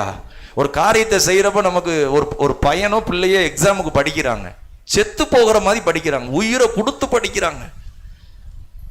அப்புறம் எக்ஸாம் முடிச்சுட்டு ரிசல்ட் வரப்போகுதுங்கிறப்ப எப்படி இருக்கிறாங்க தெரியுமா? எந்த அளவுக்கு எஃபோர்ட் போட்டாங்களோ அந்த அளவுக்கு அவங்களுக்கு ஒரு சந்தோஷம் இருக்கு. எதையுமே போடாம ஒரு 35 மார்க்கு கிடைச்சா போதும் அப்படின்னா அவங்களுக்கு ரிசல்ட் வர்றப்போ அதை பரவாயில்ல 35 மார்க் தானே அப்படிம்பாங்க. ஆனால் உண்மையாகவே நல்ல ஒரு எஃபோர்ட் எடுத்து ப்ரிப்பேர் ஆகி ஆவிக்குரிய வாழ்க்கையிலும் அப்படிதான். கர்த்தரை நேசித்து அந்த அன்பு, இரக்கம், உருக்கம், வாக்குத்தத்தங்கள் இங்கு சொல்லப்பட்டிருக்கு. வாக்குத்தத்தமான ஆசீர்வாதங்களை, சத்தமா சொல்லுங்களேன், வாக்குத்தத்தமான ஆசீர்வாதங்களை, சாபங்கள் அல்ல. பிசாசு சாபத்தை வச்சிருக்கிறான், நம்மளே சாபத்தை தெரிந்து கொள்ளலாம். நமக்கு நாமே எனக்கு சாபம் தான் வேணும், ஆண்டவர் விட்டுருவார். போ, ஏவாள் போய் அந்த கனியை எடுக்கிறப்ப கர்த்தர் பார்க்காம இருந்தாரா? ஆதாம் அந்த கனியை ஏவாள்கிட்ட வாங்குறப்ப ஓங்கி ஒரு அடி கொடுத்துருக்கலாம்ல, செய்ய மாட்டாருங்க. மனுஷன் எதை தெரிந்து கொள்ளுகிறான் அந்த சாய்ஸ் கொடுக்கிறார். நீ தெரிந்துக்கோ, ஆனா சொல்லிட்டேன், ஆனா நீ தெரிந்து கொள்றது நீ உன்னை சார்ந்தது, உன் குடும்பத்தை நடத்த வேண்டியது உன்னை சார்ந்தது. உன்னுடைய சந்ததி நல்லா இருக்கிறதும் நல்லா இல்லாம போகிறதும் நீ தெரிந்து கொண்டது. ஒருவேளை இன்னைக்கு குறைவா இருக்கலாம், பாடுகள் இருக்கலாம், ஆனா அது மகிமையா மாறும். ஒருவேளை இன்னைக்கு வெட்கப்பட்டு கிடக்கலாம், கர்த்தர் ரெட்டிப்பான சுதந்திரத்தை தருவார். இதுக்கு பிறகு ஒரு பெரிய மகிமை இருக்கும். கர்த்தர் நிமித்தம் பாடுபடுறது வேற, ஆனா நம்மளே அசதியா இருந்து, கர்த்தருடைய இதுல அற்பமா இருந்து, நிர்விசாரமா இருந்து, ஜெபிக்கிற நேரம் தூங்கி, ஜெபிக்கிற நேரம் செல்போன்ல இருந்து, ஆலயத்தில் கர்த்தருடைய இதுல அசதியா இருந்து, கர்த்தருடைய காரியங்களிலே அதை எண்ணாமல் அசட்டையாயிருந்து, அப்படி இருந்தா ஆண்டவர் ஸ்தோத்திரம். நம்ம நிலைமையை பாருங்க, எவ்வளவு அதுல போட்டிருக்கு. 2 விதமா இருக்கிறாங்க. நம்ம எந்த விதத்துல இருக்கிறோம்? ஏன் கர்த்தர் ஒரு சிலருக்கு ஆசீர்வதிக்கிறார், ஒரு சிலர் ஏன் ஆசீர்வதிக்க மாட்டார்? தெரிந்து கொள்றது இல்லை, அதை விரும்புறது இல்லை, அந்த காணாததன் மேல விசுவாசம் வைக்கிறது இல்லை. எல்லாமே நான் பார்த்தாதான் நம்புவேன், கர்த்தர் செஞ்சாதானா அப்புறம் நான் என்ன செய்வேன் அப்படின்னு. ஆனா பரிசுத்தவான்கள் அப்படி இல்லை, அந்த காணாத பாதையில நிச்சயத்தோடு போனாங்க. இந்த பரிசுத்தவான்கள் அப்படிதான் போனாங்க. இந்த எபிரேயர் 6 சொல்லப்பட்டிருக்கு, சுதந்தரிக்கிறவர்களை சொல்லுங்களேன், சுதந்தரிக்கிறவர்களை. சுதந்தரிக்காதவர்கள் இருக்கிறாங்க, சுதந்தரிக்கிறவங்க அற்புதமா சுதந்தரிச்சாங்க. சுதந்தரிக்காதவங்க அவங்க என்ன ஆனாங்கன்னா கர்த்தர் வச்சிருக்கிறத மிஸ் பண்ணிட்டாங்க. ஒரு நாள் பரலோகத்துல போகும்போது ஆண்டவர் சொல்லுவாரு, உனக்குன்னு வச்சிருந்த தாளந்தை நீ பயன்படுத்தலையே, நீ இன்னென்ன வேலையெல்லாம் செஞ்சு முடிக்கணும்னு நான் உன்னை அழைச்சேன். அன்னைக்கு உட்காந்து ஐயோ இதெல்லாம் மிஸ் பண்ணிட்டோமே நினைப்பாங்க. நம்மளை குறித்து ஆண்டவர் அன்னைக்கு அதை சொல்லுவார், உன்கிட்ட இந்த தாளந்தை நான் கொடுத்தேன், இந்த கிருபையை கொடுத்தேன், உனக்கு நான் நன்மை செஞ்சு உன்னை நான் மகிமைப்படுத்தி உன்னை பலப்படுத்தினேன், நீ ஏன் அதை புதைச்சி வச்ச? தாளந்து கொடுக்குற இடத்துல 1 தாளந்து 2 தாளந்து 5 தாளந்து. ஒரு சிலர் என்ன சொல்லுவாங்க, எனக்கு எல்லாம் நல்லான பிறகு நான் ஆண்டவருக்கு நன்றியா இருக்கிறேன். ஒரு நாளும் அது முடியவே முடியாதுங்க. அலை என்னைக்கு ஓயிறது, நீங்க போய் குளிக்கிறது என்னைக்கு? அலை அடிச்சுக்கிட்டு தான் இருக்கும். அதன் மத்தியில நீச்சல் அடிச்சு பழகிறவன் உள்ள போய் தைரியமா போயிட்டு ஆழமா போயிட்டு வந்துருவான். அலைய பார்த்தவன் ஒரு நாளும் உள்ள போக முடியாது. இந்த சந்தேகங்கிறது ஆண்டவர் குறித்த அறிவுல நிர்விசாரமா இருப்பது, ஆயத்தம் இல்லாம, வல்லமை இல்லாம, ஜெபிக்கிறதுல ஜாக்கிரதை இல்லாம, அசதியாக நம்ம அப்படி இருந்தோமானால் கர்த்தர் நமக்கு வைத்ததை இழந்துருவோம். ஒரு நாள் போய் சொல்லுவோம், ஐயோ ஆண்டவர் எல்லாத்தையும் காமிப்பாரு, உன் குடும்பத்தை இப்படி நீ நடத்தி இருக்கலாமே, உன் தனிப்பட்ட வாழ்க்கையில் இப்படி நீ அர்ப்பணிச்சிருக்கலாமே, ஐயோ இதை மிஸ் பண்ணிட்டோமே அப்படின்னு ஒரு நாள் சொல்லி வருத்தப்படுவீங்க. அதனாலதான் இப்ப நமக்கு கொடுக்கப்பட்ட இந்த நாட்கள்ல முழு பலத்தோடு, முழு ஆத்மாவோடு, முழு இருதயத்தோடு உன் தேவனாய கர்த்தரிடத்தில் அன்பு கூறுவாயாக. இன்னொரு வார்த்தை சொல்லப்பட்டிருக்கு, ரொம்ப ஷார்ப்பா இருக்கு. உன்னிடத்தில் நீ அன்பு கூறுவது போல, சொல்லுங்களேன், உன்னிடத்தில் அன்பு கூறுவது போல பிறரிடத்தில் அன்பு கூறுவாயாக. சத்தமா சொல்லுங்களேன், உன்னிடத்தில் அன்பு கூறுவது போல பிறரிடத்தில் அன்பு கூறுவாயாக. உங்களுக்கு ஜெபம் பண்ண மாதிரி பிறருக்கு ஜெபம் பண்ணணும். உங்க பிள்ளையை நேசிக்கிற மாதிரி பிறர் பிள்ளையை நேசிக்கணும். உங்க வீட்டில் ஒரு ஆபத்து வந்த போது நீங்க எப்படி அதை போராடி ஜெயித்தீங்க, அது மாதிரி பிறருக்கு ஆபத்தில் நீங்க ஜெயிக்கணும், அவங்களுக்கு ஜெபிக்கணும், அவங்களுக்கு ஒத்தாசை பண்ணணும். முதல் இது ஓகே. ரெண்டாவது, உன்னிடத்தில் நீ அன்பு கூறுவது போல. ஹல்லேலூயா. ஆனா கர்த்தர் அதை பார்ப்பாரு. ஏதோ அன்பு கூறுறோமா, உண்மையாவே என்கிட்ட நான் அன்பு கூறுறது போல பிறரிடத்துல அன்பு கூறுகிறோமா? அந்த வார்த்தையை பாருங்க, உன்னிடத்தில் நீ அன்பு கூறுவது போல பிறரிடத்திலும் அன்பு கூறுவாயா? உங்க பெத்த தாய் தகப்பனை மட்டும் நேசிக்கணும் இல்லைங்க. ஆவிக்குரிய பிரகாரமா கர்த்தர் நமக்கு கொடுத்த ஐக்கியத்துல தாய் மாதிரி நிறைய பேர் இருப்பாங்க, தகப்பை மாதிரி இருப்பாங்க, சகோதரன் மாதிரி இருப்பாங்க, சகோதரி மாதிரி இருப்பாங்க. கூட பிறந்தாதான் சகோதரன் இல்லை, கூட பிறந்தாதான் சகோதரி இல்லை. ஆனா அவங்கள நேசிங்க. ஆவிக்குரிய வாழ்க்கை அதுதான். என் கூட பிறந்தவங்கள தான், என் வீட்டார், எங்க பேரண்ட்ஸ், என் வீடு, என் குடும்பம், என் பிள்ளை இல்லைங்க. ஆண்டவர் சொல்றாரு, அதுக்கும் மேல ஒண்ணு இருக்கு. உங்க பிள்ளையும் நடத்தணும். அதுக்காக நம்ம பிள்ளைய எப்படியே இஷ்டம் போல விடுறது இல்லை, அதுலயும் கவனமா இருக்கணும். ஆவிக்குரிய பிரகாரமா உன்னிடத்தில் நீ அன்பு கூறுவது போல, சொல்லுங்களேன், போல பிறரிடத்திலும் அன்பு கூறுவாயாக. சத்தமா சொல்லுங்களேன், உன்னிடத்தில் அன்பு கூறுவது போல பிறரிடத்திலும் அன்பு கூறுவாயாக. அப்படி அந்த அந்த நிலையில வந்துட்டா ஒரு நேரம் தூங்க கூட முடியாது. ஜெபிக்கிற அந்த கர்த்தர் அந்த காரியத்தை கொடுப்பார். ஊக்கமா ஜெபம் பண்ணுவீங்க, இரவெல்லாம் ஜெபம் பண்ணுவீங்க. திடீர்னு அழுகணும் போல வரும், பெருமூச்சு விட்டு அழுகணும் போல வரும். ஆனா யாருக்கோ ஜெபம் பண்றீங்க நீங்க. கர்த்தர் செய்ததை நினைக்கிறப்ப தேம்பி தேம்பி அழுகணும் போல இருக்கும். இப்படிலாம் நடத்துறீங்களே ஆண்டவர், இப்படிலாம் நினைக்கிறீங்களே அப்படின்னு சொல்லிட்டு நமக்குள்ள இருந்து அப்படியே ஜெபிக்க வைப்பாரு பாருங்க கர்த்தர். அதான் ஆவிக்குள்ள ஜெபிப்பது, உள்ளான மனுஷன்ல, ஆவியில. ஹல்லேலூயா. கர்த்தர் அவருடைய கண்கள் நம்மை பார்த்து கொண்டிருக்கிறது. சரி, இந்த வருகைக்கு தெரிந்து கொள்ளப்பட்டவர்களுடையதை பார்த்தோம். இந்த வருகையில அந்தி கிறிஸ்துவை குறித்து சொல்லப்பட்டிருக்கிறது. அவன் முடிவில் அவனை அழிப்பார் கர்த்தர். வெளிப்படுத்தின விசேஷத்தில் போட்டிருக்கு, அவர் தம்முடைய வாயின் பட்டயத்தினாலே புரஜாதிகளை வெட்டுவார். புரஜாதிகள்னா என்னன்னா, கர்த்தருடைய நாமத்துக்கு விரோதமா இருளின் கிரியைகள், இருளின் ஆளுகைகள், கர்த்தருடைய மகிமையை கல்லும் பறவையின் ரூபங்களும் மிருக ரூபங்களும் மர சாயல்களும் எடுப்பது, அதுதான் பிசாசு. கர்த்தருடைய மகிமையை நீங்க ஒரு வீட்டுக்கு போறீங்க, உங்க பெயரை போட்டு ஒரு பன்னியை வரைஞ்சி அன்புடன் உங்களை வரவேற்கிறோம் அப்படின்னா எப்படி இருக்கும்? பார்த்த உடனே அப்படி டென்ஷன் ஆகும். நல்ல கவனிங்க, கர்த்தருக்குரிய ரூபத்தையும் சாயலையும் எந்த கல்லுக்கும் மண்ணுக்கும் மரத்துக்கும் பறவைக்கும் எந்த சாயலுக்கும் ஒப்பிடக்கூடாது. அதுல அவர் வைராக்கியமா இருக்கிறாரு. கர்த்தருக்குரியத நீங்க உங்க வீட்டுக்குள்ள ஒரு வீட்டுக்குள்ள நுழையிறப்ப அப்படி ஒரு மிருகத்தையோ அல்ல ஒரு பூச்சி படத்தை போட்டு உங்க பெயரை போட்டு வரவேற்கிறோம் அப்படின்னு எப்படி இருக்கும்? அப்படியே ஒரு எரிச்சல் வரும் பாருங்க. கர்த்தரை பத்தி போட்டிருக்கு, அவர் எரிச்சல் உள்ள தேவனாயிருந்து. அவர் எப்படிப்பட்டவரா? எரிச்சல் உள்ள தேவனாயிருந்து. அப்ப இன்னைக்கு மனதை மயக்கிறது எது அப்படின்னா, டெக்னாலஜி கூட நம்ம மனதை மயக்கிறோம். நம்மளுடைய வீக்னஸ் எதுல வீக்கா இருக்கிறோமோ அந்த பகுதியில் நம்ம மயங்கிடுவோம். பிள்ளைக்காக ஜெபிக்கணும், அதை விட்டுட்டு பிள்ளைக்காகவே அங்கே இங்கேயும் ஓடி ஓடி ஓடி ஓடி நிறைய வேலையை செய்யலாம். மயங்கிறது பழைய சுபாவம். நீங்க செய்யறது நல்லது, ஆனா நீங்க ஜெபிக்கிறீங்க பாருங்க, வாக்கு தத்தங்களை பிடிச்சு பிள்ளைக்காக ஸ்தோத்திரம் பண்றீங்க பாருங்க, கர்த்தரை நம்பி விசுவாசிக்கிறீங்க பாருங்க. கண்ணீரான நேரத்துல, வேதனையான நேரத்துல இயேசுவே அப்படின்னு அரை கதவை பூட்டி அங்க கூப்பிடுறீங்க பாருங்க, அதுதாங்க வல்லமை. செத்த கிரியைன்னு என்ன தெரியுமா? பழைய சுபாவம்.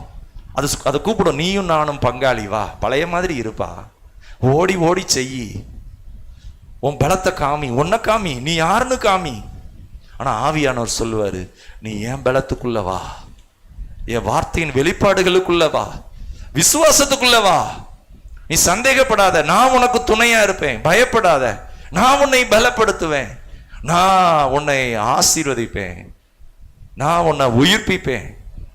ஸோ ரெண்டுக்கும் இருக்கிற வித்தியாசம், நம்ம மாம்சத்தில் குறியவங்களா இருக்கலாம், உலகத்துல எல்லாரும் நடக்கிற மாதிரி இருக்கலாம், ஆவிக்குரியவங்களாகவும் இருக்கலாம். ஆனா என்னென்ன விதமா நடக்கிறீங்களோ அந்த அளவுக்கு கர்த்தர் பலன் கொடுப்பார். மார்க்கு 13ஆம் அதிகாரத்துல அந்த வருகைக்கு முன்பாக உலகமெங்கும் சகல ஜாதிகளுக்கும் சுவிசேஷம் பிரசங்கிக்கப்படும். சொல்லுங்களேன், உலகமெங்கும் சகல ஜாதிகளுக்கும் சுவிசேஷம் பிரசங்கிக்கப்படும். ஹல்லேலூயா. 10ஆம் வசனத்துல போட்டிருக்கு, சகல ஜாதிகளுக்கும் சுவிசேஷம் சொல்லுங்களேன் முந்தி பிரசங்கிக்கப்பட வேண்டும். சொல்லுங்களேன், முந்தி. ஹல்லேலூயா. ஒரு இடத்துக்கு போறீங்க, அங்க பலவான் என்ன செஞ்சிருக்கிறான், அவன் வீட்டை அவன் உடமைய மனுஷர்களை பத்திரப்படுத்தி வச்சிருப்பான். எப்படி பத்திரப்படுத்தி வச்சிருப்பான்? அவன் கஸ்டடியில வச்சிருப்பான். இந்த டெக்னாலஜி இருக்கு பாருங்க, மீடியா, அத மனுஷனுக்குள்ள அவன் துரைத்தனத்தை வச்சு அவன் கண்ட்ரோல்ல வச்சிருப்பான். பைபிள்ல போட்டிருக்கு, இயேசு கிறிஸ்து அதை சொல்றாரு, பலவானை முந்தி கட்டினால் ஒழிய அவன் உடைமைகளை கொள்ளையாட கூடுமோ. பலவான்னா யாருன்னா பிசாசு. அவன் கண்ட்ரோல்ல ஒரு சிலரை அவன் கண்ட்ரோல்ல வச்சிருக்கான். எப்படி வச்சிருக்கிறான்? அடிமையாக்கி வச்சிருக்கிறான். நீ செய்யறது சரி, நீ அக்கிரமம் பண்றது அதெல்லாம் அக்கிரமம்லாம் இல்ல, சரி, எல்லாத்தையும் அவன் என்ன செய்வான்? அவன் கண்ட்ரோல்ல வச்சிருக்கிறான். பலவான். நீங்க என்ன பண்றீங்க? அவனை முந்தி கட்டி அவனை காட்டிலும் பலவான் வரும்போது அவன் என்ன செய்வான்? அவனை காட்டியும் பலவான்னா இயேசு கிறிஸ்து கர்த்தர். அவன்கிட்ட இருக்கிறத புடுங்கி, அங்க இருக்கிற ஆத்மாவை புடுங்கி, அங்க பிசாசு பிளான் பண்ணி வச்சிருக்கான், இந்த வீட்டுல இந்த மரணம் அதை கேன்சல் பண்ணி, இந்த வீட்டுல தரித்திரம் அதை நீங்க கேன்சல் பண்ணி, நீங்க இருக்கிற ஏரியா, நீங்க இருக்கிற பட்டணம் அவருக்காக கொள்ளையாடத்தக்கதாக. ஹல்லேலூயா. இயேசு அதான் சொல்றாரு, பலவானை சொல்லுங்களேன் முந்தி. சொல்லுங்களேன் முந்தி. அசதியா இல்லைங்க. தூக்கம் போனா போயிட்டு போது, சாக மாட்டோம். அடுத்து கூட நல்லா தூங்க வச்சுக்கிடுவார் கர்த்தர். ஐயோ, கொஞ்சம் காலையில் எந்திரிச்சு ஜெபம் பண்ண என்ன, அதிகாலையில் அர்ப்பணிப்போட செத்தா போயிடும். எதுக்கோ தியாகம் பண்றாங்கங்க. ஒரு வேலைக்கு போனா ஐடி கம்பெனில 10 மணி நேரம் கழுத்தை நகட்ட முடியாது, 2 லட்சம் சம்பளம். ஆனா லேப்டாப்ல உட்கார்ந்த கீழே ஒரு டம்ளர் டம்முன்னு போட்டா கூட திரும்ப மாட்டாங்க. திரும்பினா அங்க வேலையில பிரச்சனைங்க. ஒரு சம்பளம் வேலைக்காக மனுஷன் என்னென்னத்தை தியாகம் பண்றான், நகல முடியல. அது பேர் என்ன தெரியுமா? ஸ்லேவ், அடிமை. ஜெபிக்க நேரம் இல்லை, மனைவி குடும்பத்துக்கு நேரம் இல்லை, பிள்ளைக்கு நேரம் இல்லை. பணம் தான் கடவுள், உதவாதுங்க. அந்த பணம் கையை விட்டுரும். ஐஸ்வர்யத்தின் மேல் நம்பிக்கை வைக்கிறவர்கள் விழுவார்கள். வார்த்தையின் மேல நம்பிக்கை வைங்க. கர்த்தரை நம்ம இஷ்டத்துக்கு வளைக்க கூடாதுங்க. நான் என்ன செய்யணும் ஆண்டவரே? சாமுவேல் கேட்கிறாரு, கர்த்தாவே சொல்லும், நான் உங்களுக்கு சொல்றேன் ஆண்டவரே. அப்படின்னா அவர் தீர்க்கதரிசியா இருக்க மாட்டார். நீ சொல்லும். அந்த ஹம்பிள்னஸ் பாருங்க, தாழ்மை சொல்லி கொடுக்கிறாரு. அந்த ஊழியக்காரர் சொல்லி கொடுக்கிறார், இப்படி கேளுப்பா கர்த்தாவே சொல்லும், அடியேன் கேட்க. அதான் ஹம்பிள். ஆண்டவரே, என் பிள்ளைய வளர்க்க நீங்க சொல்லி கொடுங்க, என் குடும்பம் ஆசீர்வாதமா இருக்க நீங்க சொல்லி கொடுங்க, நீங்க சொல்லி கொடுங்க. நான் கேட்கிறேன் ஆண்டவரே. நானா ஆசீர்வாதத்தை ஃபிக்ஸ் பண்ணக்கூடாது. என்ன குறித்து நீங்க என்ன வச்சிருக்கிறீங்க, அதுக்கு என்ன விட்டு கொடுக்கிறேன். ஐ சரண்டர். நான் அர்ப்பணிக்கிறேன். முந்தி, அதான் முந்தி. அந்த முந்தி சுவிசேஷம் பிரசங்கிக்கப்படணும். சொல்லுங்களேன், முந்தி. பலவான என்ன செய்யணும்? அசதியா இல்ல, முந்தி. சொல்லுங்களேன், முந்தி. கண்டுபிடிக்கணும். இந்த வெயில் காலம் வந்துருச்சு, இன்னென்ன மாதிரி வியாதி வரும், இன்னென்ன மாதிரி பிரச்சனை வரும். குளிர்காலம் வந்துருச்சு, இன்னென்ன மாதிரி பிரச்சனை வரும். மழை காலம், இன்னென்ன பிரச்சனை. சீசன். ஜூன் மாசம் வரப்போகுது, என்னென்ன தேவை. ஸ்தோத்திரம். ஜனவரி மாசம் வருது, அது எப்படி இருக்கும்? முந்தனும் கொஞ்சம். ஒரு குடும்பத்தை நடத்துற தகப்பன் தாய் எந்த வித பொறுப்புமே இல்லாம எத்தனை அந்த நெட்டுத்தரில் ஊழியம் செய்கிறோம். ஒரு சிலதை கேட்டுட்டு நைட்டு தூங்க முடியல, தலையே சரியில்லை. இன்னைக்கு இருக்கிற அந்த குடிக்கிற கலாச்சாரம், வீடு கதறாங்க. ஆண்டவர் எப்படி கதறுவாரு? உள்ள போயிட்டு ஊழியம் செஞ்சுட்டு வந்தா நமக்கு படுத்த தூக்கம் வர மாட்டேங்குது. ஜெபிக்கிறப்ப தெரியுது, அங்க போனா தற்கொலை ஆவி. அப்படியே நேரா பார்த்தா எப்படி இருக்கும்? அங்க கதறத பார்த்தா பிள்ளைகள் என்ன ஆவாங்க? அந்த ஒரு வீட்டில் தகப்பேன் சரியில்லை, அந்த மனைவி என்ன செய்வாங்க? தகப்பேன் வந்து கொடுத்து மனைவிக்கு ஆதரிக்கணும். பிள்ளைக தகப்பன் கொடுக்கறத வச்சு பிள்ளை சாப்பிடும். அந்த அந்த இடத்துல முழுக்க பேய் இருந்தா எப்படி இருக்கும்? கதறுதலும் கூப்பாடும். அப்பதான் இயேசு கதறுகிறாராம். அவர் அழுகிறார், அழுகிற ஆத்துமாக்களை பார்த்து. அதுக்கு நீங்க என்ன செய்றீங்க? வாலிபரா இருக்கிற நீங்க, பெரியவங்களா இருக்கிற நீங்க, என்ன உத்தரவாதம்?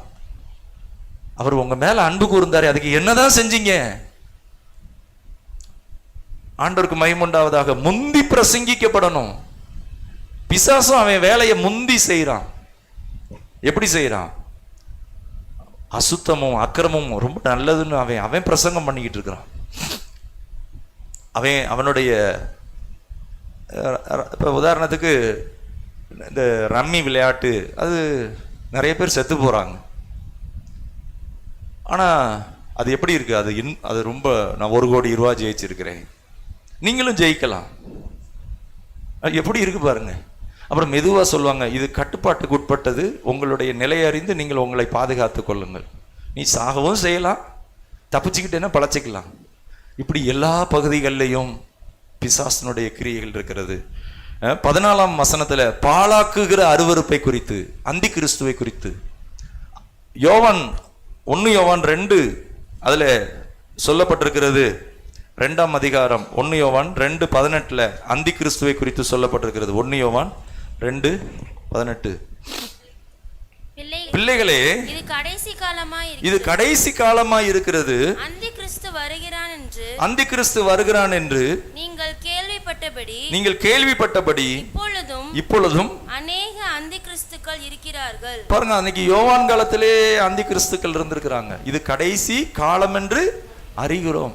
அன்னைக்கு இருந்தாங்க. ஆனா உலகத்தின் முடிவுல ஒரு அந்தி கிறிஸ்து இருப்பான். அவனை கர்த்தர் தம் சுவாசத்தினாலே அழிப்பா. சொல்லுங்களேன், தம் சுவாசத்தினாலே அழிப்பா. புரியுதுங்களா? அவனுடைய முடிவு ஃபைனல். ஆனா ஒவ்வொரு காலங்கள்லயும் ஆன்டி கிரைஸ்ட், கிறிஸ்துவுக்கு விரோதமானவங்க இருக்கிறாங்க. கிறிஸ்துவுக்கு விரோதமான அமைப்புகள், சட்டதிட்டங்கள் ஒரு தேசத்துல, அப்படிப்பட்ட எத்தனையோ காரியங்கள் நிறைய இருக்கு. ஆனா கர்த்தர் அவர் பிள்ளைகளை கைவிட மாட்டார். அவர் தெரிந்து கொண்டவர்களோடு கூட இருப்பார், கடைசி வரைக்கும் நடத்துவார். ஹல்லேலூயா. இந்த தேவன் என்றென்றைக்கும் உள்ள சதா காலமும் நமது தேவன். மரண பரியந்தம் நம்மை, சொல்லுங்களேன், மரண பரியந்தம் நம்மை நடத்துவார். என்றென்றைக்கும் உள்ள சதா காலமும் நமது தேவன். சொல்லுங்க, நமது தேவன்.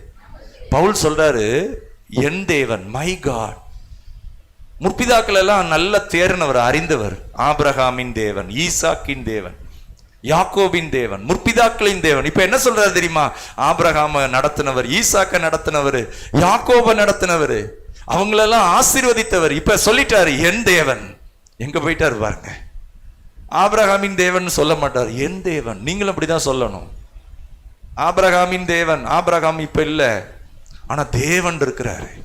யாக்கோபின் தேவன், அந்த யாக்கோபு இல்ல, ஆனா தேவன் இன்றைக்கு இருக்கிறாரு. இந்த தேவன், பவுல் சொல்றாரு, என் தேவன், மை காட். அவர் எப்படிப்பட்டவர்? செங்கடலை 2ஆய் பிளந்தவர், வானத்தையும் பூமியையும் உண்டாக்கினவர். ஹல்லேலூயா. மலைகளை உண்டாக்கினவர், உயர்ந்த மலைகளை உண்டாக்கினவர். ஹல்லேலூயா. கர்த்தருக்கு மகிமை உண்டாவதாக. கடைசியாக 3 வசனங்களை மட்டும் நான் வாசித்து நாம் முடிக்கலாம். 19ஆம் வசனம், மார்க்கு 13:19. மார்க்கு 13:19. ஏனெனில் தேவன் உலகத்தை சிருஷ்டித்தது முதல் இதுவரைக்கும் சம்பவித்திராததும் இனிமேலும் சம்பவியாதுமான உபத்திரவம் அந்நாட்களில் உண்டாயிருக்கும். உபத்திரவத்தை பத்தி சொல்றார் பவுல் அப்போஸ்தலர். நிறைய ஊழியம் செஞ்சவர், நிறைய திறமையான மனுஷன், நல்ல சத்தியத்தை போதிக்கிறவர். ஆனா அநேக முறை அடிகள் வாங்கினவர். 40 அடிக்கு 1 அடி குறையாக 39 அடி நிறைய முறை வாங்கினவர். கப்பர் சேதைக்குள் கிடந்தவர், சாப்பாடு இல்லாம 2 நாள் 3 நாள் கிடந்தவர். உபத்திரவம். இயேசுவை பின்பற்றுகிறதுல பின்வாங்கிறாதீங்க. பாடுகள் வருது, ஜெபிக்க முடியல, கர்த்தருக்கு உத்தமமா இருக்க முடியல, குடும்பத்தை நடத்த முடியல, ஒரு சிலதுல மேற்கொள்ள முடியல, சோர்ந்துடாதீங்க. உங்க வெற்றி சமீபமா இருக்கு. நீங்க வெற்றி பெற போறீங்க. கண்ணில் பார்க்கல, என் நிலைமை இப்படி இருக்கு, சோர்ந்துடாதீங்க. வல்லமையில கர்த்தர் உங்களோடு இருக்கிறார். உங்க பிரயாசத்துக்கு பலன் உண்டு. நீங்க பட்ட அந்த பாடுகளை ஆண்டவர் பார்த்திருக்கிறாரு. ஒன்று வீணாய் போகாது. ஹல்லேலூயா, ஸ்தோத்திரம். கர்த்தருடைய நாமம் மகிமைப்படுவதாக. 1 கொரிந்தியர் 11ஆம் அதிகாரம் 1ஆம் வசனம். 1 கொரிந்தியர் 11:1. நான் கிறிஸ்துவை பின்பற்றுகிறது போல நீங்கள் என்னை பின்பற்றுகிறவர்களாயிருங்கள். நான் கிறிஸ்துவை பின்பற்றுகிறது போல நீங்களும் என்னை பின்பற்றுகிறவர்களாயிருங்கள். நீங்க என்ன செய்யுங்க? நீங்கள் என்னை பின்பற்றுகிறவர்களாயிருங்கள். அப்ப அப்படி சொல்ல முடியுமா நம்ம? தெசலோனிக்கே சபைக்கு சொல்றாரு, ஒரு ஸ்திரீ கற்பம் சுமக்கிறது போல உங்களை நான் சுமந்தேன் அப்படிங்கிறார். உங்களை ஆவியில சுமந்து பெற்றெடுத்தேன் அப்படிங்கிறார். சுமக்கிறதுனா என்னன்னா, கற்ப வேதனைப்பட்டு பெற்றெடுப்பது. ஒரு திருச்சபையை உருவாக்குவதற்கு, அந்த சபையை அங்க ஜனங்கள் ரட்சிக்கப்படுவதற்கு அவர் என்ன சொல்றாரு? ஒரு இடத்துல சொல்றாரு, தகப்பன் சுமப்பது போல, ஒரு தாய் தேற்றுவது போல உங்களை நான் அநேக முறை தேற்றினேன். இன்னொரு இடத்துல சொல்றாரு, ஒரு ஸ்திரீ கற்பத்தை சுமப்பது போல, அந்த சஃபரிங்ஸ், அந்த பெயின், வேதனை கர்த்தருக்காக சகிப்பது. அப்போ இங்கே நான் கிறிஸ்துவை பின்பற்றுகிறது போல, நான் கிறிஸ்துவை, அப்போ கணவன் மனைவி அது ஆகிறதுக்கு முன்னாடி கல்யாணத்தை ஃபிக்ஸ் பண்ணுவாங்க, மாப்பிள்ளை பொண்ணு. இந்த பெண்ணு என்ன செய்வாங்க? அவருக்கு என்ன பிடிக்கும், அவருக்கு அவருடைய பிஸ்னஸ் என்ன, அவருடைய வேலை என்ன, அவர் எப்படிப்பட்டவர், இவங்க என்ன செய்வாங்க? அவருக்கு இது பிடிக்கும், இந்த மாதிரி பிடிக்கும், தங்களை ஆயத்தப்படுத்துவாங்க.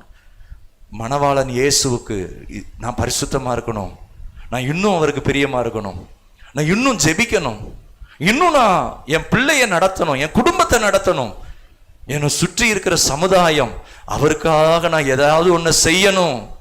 என்னை சுற்றி அநேகர் செத்து கொண்டிருக்கிறாங்க, பிசாசு கொள்ளை கொண்டு போறான், அவருக்காக நான் எதையாவது ஒன்றை செய்யணும்.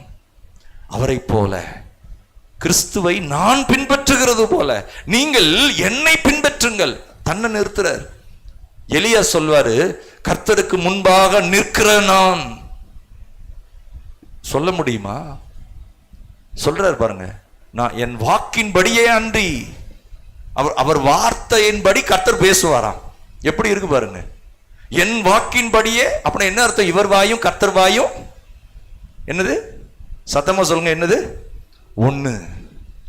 உங்க வாயும் கர்த்தர் வாயும் ஒன்னா இருக்கா? உங்க கண்ணும் அவர் கண்ணும், நீங்க போகிறதுக்கு முன்னாடி அவர் கண்கள் அங்க போய் நிற்கும்.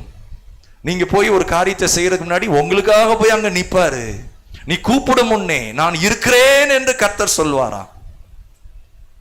ஹல்லேலூயா. நீ கூப்பிடுவாய், நான் மறு உத்தரவு கொடுப்பேன். எப்படி இருக்கு பாருங்க. நீ கூப்பிடும் முன்னே, கையை உயர்த்தி சொல்லுங்க, நான் கூப்பிடும் முன்னே கர்த்தர் சொல்வார், நான் அங்கே இருக்கிறேன். ஹல்லேலூயா. நீங்க கூப்பிட்டு பயமா இருக்குன்னு வச்சுக்கோங்க, எப்படி இருக்கும்? யாருமே இல்லை. திண்டுக்கல் மலைக்கோட்டைக்கு ஒரு முறை ஆரம்பத்தில் எல்லாரும் மேலே ஏறிட்டோம். மேலே போயிட்டு கீழே இறங்குறப்ப அங்கேருந்து பார்த்தா தலை சுத்துது. அந்த இடம் இப்படி வழுக்கையா இருக்கும், கைப்பிடி இருக்காது, இப்படியே சுத்துது. பார்க்கணும், கொஞ்சம் நல்லா அழகா இருக்கு அப்படின்னு பார்த்துட்டு கீழே பார்த்தா இறங்க முடியல. ஏன்னா அங்க இருக்கிற உயரத்தை பார்த்தா தடுமாறணும்னா போச்சு. நம்ம என்ன செய்யணும் தெரியுமா? இயேசுவின் மீது கண்களை வைத்து, இயேசுவை போல வல்லமையாய் அபிஷேகத்தோடு வார்த்தையின் வெளிப்பாடுகளோடு அவர் மாதிரி ஆயத்தமாய். சரி, அடுத்ததாக 1 யோவான் 3ஆம் அதிகாரம் 1ஆம் வசனம் 2ஆம் வசனம். 1 யோவான் 3:1-2. நாம் தேவனுடைய பிள்ளைகள் என்று அழைக்கப்படுவதினாலே பிதாவானவர் நமக்கு பாராட்டின அன்பு எவ்வளவு பெரிதென்று பாருங்கள். உலகம் அவரை அறியாதபடியினால் நம்மையும் அறியவில்லை. பாருங்க, தேவனுடைய பிள்ளை அப்படிங்கிறது அது ஒரு சாயல். இப்ப நான் அவர் பிள்ளையா இருக்கிறேன், ஒரு நல்ல கேரக்டர், அவருடைய சுதந்திரத்துக்கு வாரிசு, அவருடைய இதுக்கெல்லாம் அடுத்த ரெஸ்பான்சிபிலிட்டி யாருன்னா அந்த பிள்ளை தான், உத்தரவாதம். அப்படி நம்மளை கர்த்தரை அழைத்திருக்கிறார். ஆனா அடுத்து சொல்றாரு, அன்பு எவ்வளவு பெரிதென்று பாருங்கள். சொல்லுங்களேன், அன்பு எவ்வளவு பெரிதென்று பாருங்கள். அடுத்து சொல்லப்பட்டிருக்கு, உலகம் அவரை அறியாதபடினால் நம்மையும் அறியவில்லை. பிரியமானவர்களே, இப்பொழுது தேவனுடைய பிள்ளைகளாய் இருக்கிறோம், இனி எவ்விதமாய் இருப்போம் என்று இன்னும் வெளிப்படவில்லை. ஆகிலும் அவர் வெளிப்படும் போது அவர் இருக்கிற வண்ணமாகவே அவரை தரிசிப்பதினால் அவருக்கு ஒப்பாயிருப்போம் என்று அறிந்திருக்கும். அந்த பிரசன்னத்திற்கு ஆயத்தமாவது, வெரி பிரசன்ஸ் ஆஃப் காட், அந்த பிரசன்னம் எனக்கு வேணும்.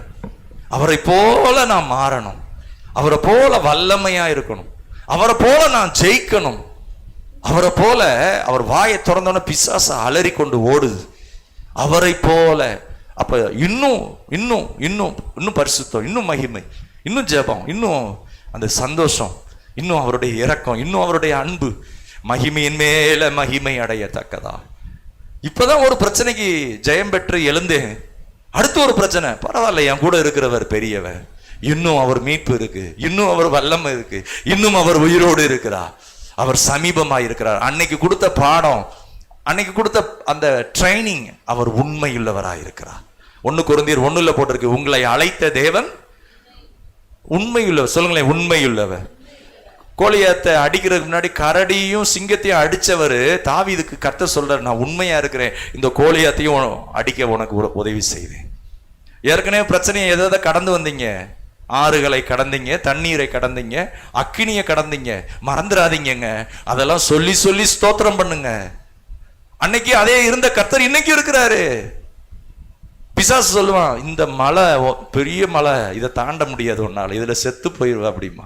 நீங்க சொல்லணும், அன்னைக்கு இதை காட்டிலும் பெரிய மலையே தாண்டிட்டேன், இன்னைக்கு அதை காட்டிலும் என்னோடு இருக்கிற கர்த்தர் இன்னும் பெரிய பெரிய பெரியவராக இருக்கிறார். அல்லேலூயா. அப்ப இந்த அறிவு வெளிச்சம் உங்களை கர்த்தர் அந்த வருகைக்கு உங்களை பரிசுத்தமாக்குவீங்க, உங்களை ஆயத்தப்படுத்துவீங்க.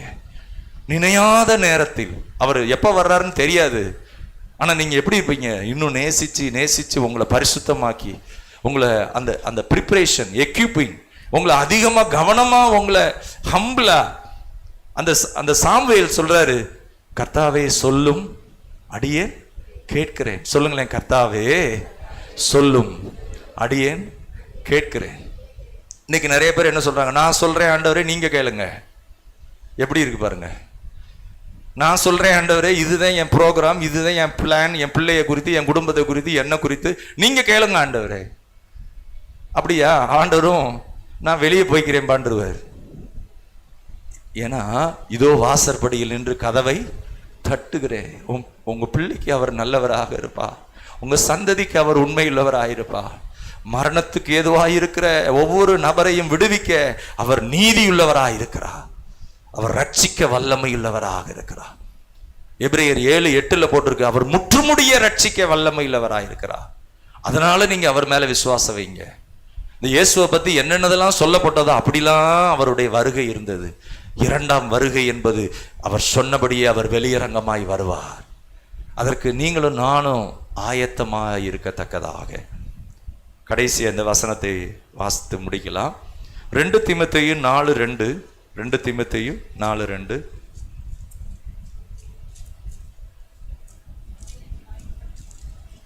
வாசிங்க. சமயம் வாய்த்தாலும் வாய்க்காவிட்டாலும்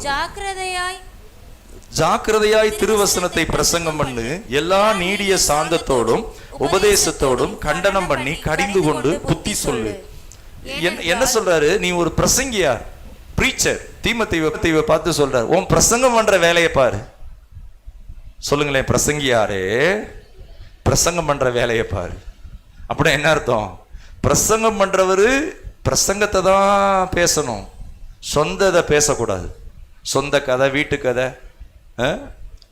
ஏன் அப்படின்னா ரொம்ப சீரியஸா சொல்றாரு பவுல் தீமோத்தேயுக்கு. 1ஆம் வசனம், நான் தேவனுக்கு முன்பாகவும் உயிரோடு இருக்கிறவர்களையும் மரித்தவர்களையும் நியாயம் தீர்க்க போகிற கர்த்தராகிய இயேசு கிறிஸ்துக்கு முன்பாகவும், அந்த வார்த்தையை கவனிங்க, உயிரோடு இருக்கிறவர்களையும் சொல்லுங்களேன், உயிரோடு இருக்கிறவர்களையும் மரித்தவர்களையும் நியாயம் தீர்க்க போகிற கர்த்தராகிய இயேசு கிறிஸ்துக்கு முன்பாகவும் அவருடைய பிரசன்னமாகுதலையும் அவருடைய ராஜ்யத்தையும் சாட்சியாக வைத்து கட்டளை இருக்கிறார். அவர் பிரசன்னமாகுதல், the very presence of God, அவருடைய பிரசன்னமாகுதல், மகிமையோடு வர போறாரு. அது இன்பமான நாள், அவரோடு இருக்க போகிறோம். இந்த பூமியில் இருக்கிறது மாதிரி வியாதி பிரச்சனை, ஐயோ கடன் தொல்லை, அந்த பிரச்சனை இந்த பிரச்சனை, ஏமாற்றப்பட்டோம், மோசம் போனோம், வேதனையாக்கப்பட்டோம், இல்ல, பிரசன்னமாகுதல். அடுத்து இன்னொரு வார்த்தை சொல்லப்பட்டிருக்கிறது, அவருடைய ராஜ்யத்தையும், காட்ஸ் கிங்டம், தேவனுடைய ராஜ்யம். அந்த ராஜ்யத்துக்கு தேவன் ராஜா, தேவனுடைய செல்வாக்கு, தேவனுடைய ஐஸ்வர்யம், தேவனுடைய ஆற்றல், தேவனுடைய மனதுருக்கம், தேவனுடைய அன்பு, தேவ இரக்கம். இன்னொரு வார்த்தை சொல்லப்பட்டிருக்கு, சாட்சியாக வைத்து. ஹல்லேலூயா. பவுல் சொல்றாரு, அந்த பிரசன்னமாகுதல மறந்துடாத, அதை பிரசங்கம் பண்ணு. அவர் வருகையை பிரசங்கம் பண்ணு. வருகைன்னா வேற எதுக்குள்ள போயிடக்கூடாது. அந்த அடையாளம், இந்த அடையாளம், பூமி எதிர்ச்சி, அதுக்குள்ள போயிடாதீங்க. தெரிந்து கொள்ளப்பட்டவர்களாக, you are a chosen person, கர்த்தரிலும் அவருடைய சத்துவத்தின் வல்லமையிலும். நம்ம எல்லாரும் எழுந்து நிற்போம். கர்த்தர் நம்மை ஆசீர்வதிப்பாராக. ஹல்லேலூயா. ஸ்தோத்திரம் ஆண்டவரே.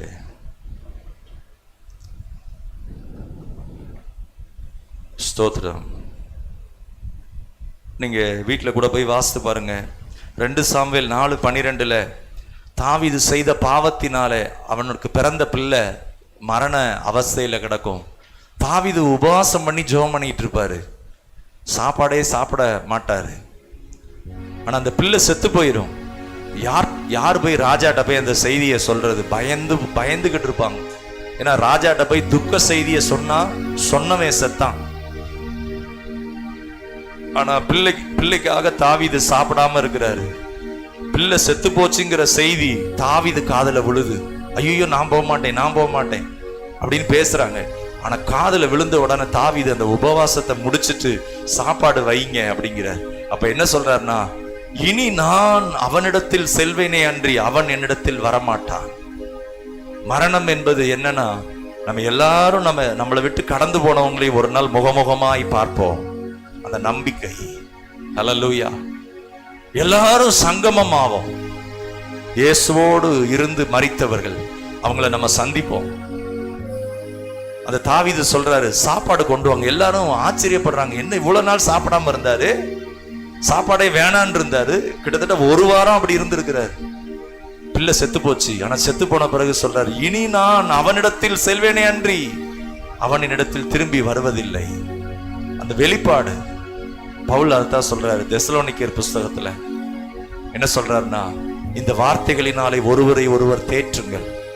கர்த்தருக்குள்ள மரித்துட்டாங்களா, சோர்ந்துடாதீங்க. ஒரு நாள் அவங்கள பார்ப்போம், ஒரு நாள் அவங்கள முகமுகமாய் சந்திப்போம். அவரோடு இருக்கத்தக்கதாக, கிறிஸ்துவோடு இருக்கத்தக்கதாக, அவர் தாமே உங்கள் முகங்களில் இருக்கிற கண்ணீர் யாவையும் துடைப்பார். கரங்களை உயர்த்தி ஸ்தோத்திரிப்போமா. 1 பேதுரு 4 சொல்றாரு, இன்னும் உங்களை பரிசுத்தமாக்கிக்கோங்க. பவுல் சொல்றாரு, அந்த பிரசன்னமாகுதலுக்கு நீங்க ஆயத்தமாகுங்க. உங்க வீடு ஒரு வாக்கு தத்தத்தை சுதந்திரிக்கிற வீடா இருக்கணும். சாமுவேல் சொல்றாரு, தெரிந்து கொள்ளப்பட்ட சாமுவேல் சொல்றாரு, கர்த்தாவே சொல்லும், கர்த்தாவே சொல்லும், அடியேன் கேட்கிறேன். பிள்ளைக்கு என்ன ஆண்டவரே செய்யணும் சொல்லுங்க ஆண்டவரே. ஆண்டவரே இந்த தேவை என்னது இருக்கு, நான் உம்மிடத்துல வந்து கேட்கிறேன், உம்மிடத்துல சொல்றேன். நீங்க சந்தித்ததற்காக ஸ்தோத்திரம் ஆண்டவரே. திருமண காரியங்கள் நீங்க சொல்லுங்கப்பா. நான் இன்னும் என்ன செய்யணும், நான் எப்படி ஆயத்தமாகணும், எப்படி வல்லமையா இருக்கணும், எப்படி ஆண்டவரே பிசாசுனுடைய அரணை மேற்கொள்ளணும். ஆண்டவரே நான் எங்க வீக்கா இருக்கிறேன், நான் எங்க தப்பு பண்றேன், நான் எங்க ஆண்டவரே மிஸ்டேக் பண்றேன் சொல்லுங்கப்பா. ஆபிரகாம் தெரிந்து கொள்ளப்பட்ட பரிசுத்தவான், விசுவாசத்தினாலும் நீடிய பொறுமையினாலும் அந்த வாக்குத்தத்தமான ஆசீர்வாதம் 100வது வயதுல கர்த்தர் ஈசாக்கை கொடுத்தார். அந்த சந்ததியில மேசியா கிறிஸ்து. ஆண்டவர் சொல்றார், உன்னை ஆசீர்வதிக்கவே இத சொல்லிட்டு அப்படி இயேசுவ சொல்றாரு. இந்த நிருபத்தை எழுதின ஆசிரியர் என்ன சொல்றாரு தெரியுமா? நித்திய பிரதான ஆசாரியர் அவருடைய இரத்தத்தினாலே உங்களுக்காக வேண்டுதல் செய்வார். அவர் உங்களை ரட்சிப்பாரு, அவர் உங்க கண்ணீரை துடைப்பாரு. மனம் உடைந்து போயிட்டீங்களா? சோர்ந்து போயிட்டீங்களா? எல்லாராலும் கைவிடப்பட்டுட்டோன்னு நினைக்கிறீங்களா? இல்ல, உங்களை வாழ வைப்பாரு. அவர் நாமத்தினால உங்களை அலங்கரிப்பாரு. ஹல்லேலூயா, ஸ்தோத்திரம் ஸ்தோத்திரம். ஹல்லேலூயா, thank you Lord. ஓ நன்றி ஆண்டவரே. ஹல்லேலூயா, ஸ்தோத்திரம் அப்பா. பாட்டுத்தல்ல 8வது பாடல். ஸ்தோத்திரம் ஸ்தோத்திரம் ஸ்தோத்திரம். எல்லாரும் கரங்களை உயர்த்தி கர்த்தரை நாம் ஸ்தோத்தரிப்போம். ஸ்தோத்திர ராஜா, ஸ்தோத்திரம் ஸ்தோத்திரம் ஸ்தோத்திரம் ஸ்தோத்திரம். ஆண்டவர் சமூகத்துல நீங்கள் தெரிந்து கொள்ளப்பட்டவங்களா இருக்கிறீங்க. தெரிந்து கொள்ளப்பட்டவங்க எவ்வளவு ஜாக்கிரதையா இருப்பாங்க, எவ்வளவு ஆயத்தமா இருப்பாங்க. உங்களை கொண்டு பிசாசின் ராஜ்யம் இடிக்கப்படணும், உங்களை கொண்டு தேவராஜ்யம் கட்டப்படணும், உங்களை கொண்டு கர்த்தர் மகிமைப்படணும், உங்களை கொண்டு அந்த பிரசன்னமாகுதல் உங்க வீட்டுக்குள்ள வரணும், உங்க ஏரியாக்குள்ள வரணும், உங்க உறவினர் மத்தியில அந்த கிறிஸ்துவின் பிரசன்னம் உங்க மூலமா வெளிப்படணும். நீங்க செய்ய வேண்டியது, இயேசு கிறிஸ்து எப்படி வல்லமையாக அவர் கண்களை போல, அவர் ஜெபித்தது போல, அவர் நடந்தது போல, அவர் எப்படி இரக்கமுள்ளவராய் இருந்தாரோ அப்படி நீங்க இரக்கமுள்ளவராக உங்க பிள்ளைகளுக்கு, உங்க குடும்பத்திற்கு, நீங்க நம்முடைய சபையில அப்படி கனி கொடுக்கத்தக்கதாக இந்த பாடலை பாடலாம்.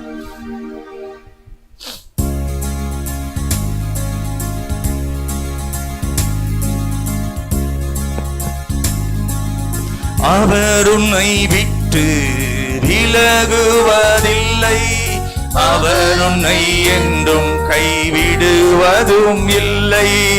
அவர் உன்னை விட்டு விலகுவதில்லை, அவர் உன்னை என்றும் கைவிடுவதும் இல்லை.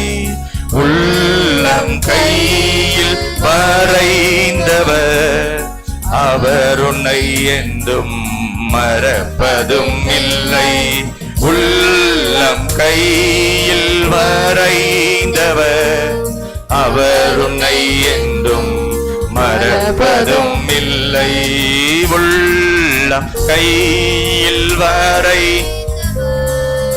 அவர் உன்னை என்றும் மறப்பதும் இல்லை.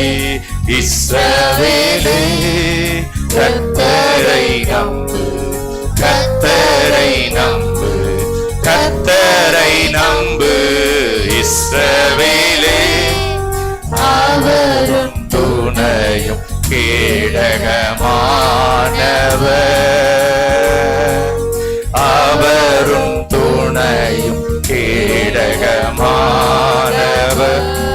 அவர் உன்னை விட்டு விலகுவதில்லை, அவர் உன்னை என்றும் கைவிடுவதும் இல்லை. அவர் உன்னை, அவர் உன்னை என்றும் கைவிடுவதும் இல்லை. உள்ளம் கையில் வரைந்தவர், அவர் உன்னை என்றும் மறப்பதும் இல்லை. உள்ளம் வரைந்தவர், அவர் உன்னை என்றும் மறப்பதும் இல்லை.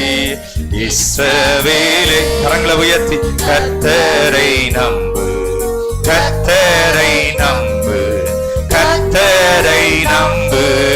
இஸ்ரவேலே அவரும் துணையும்.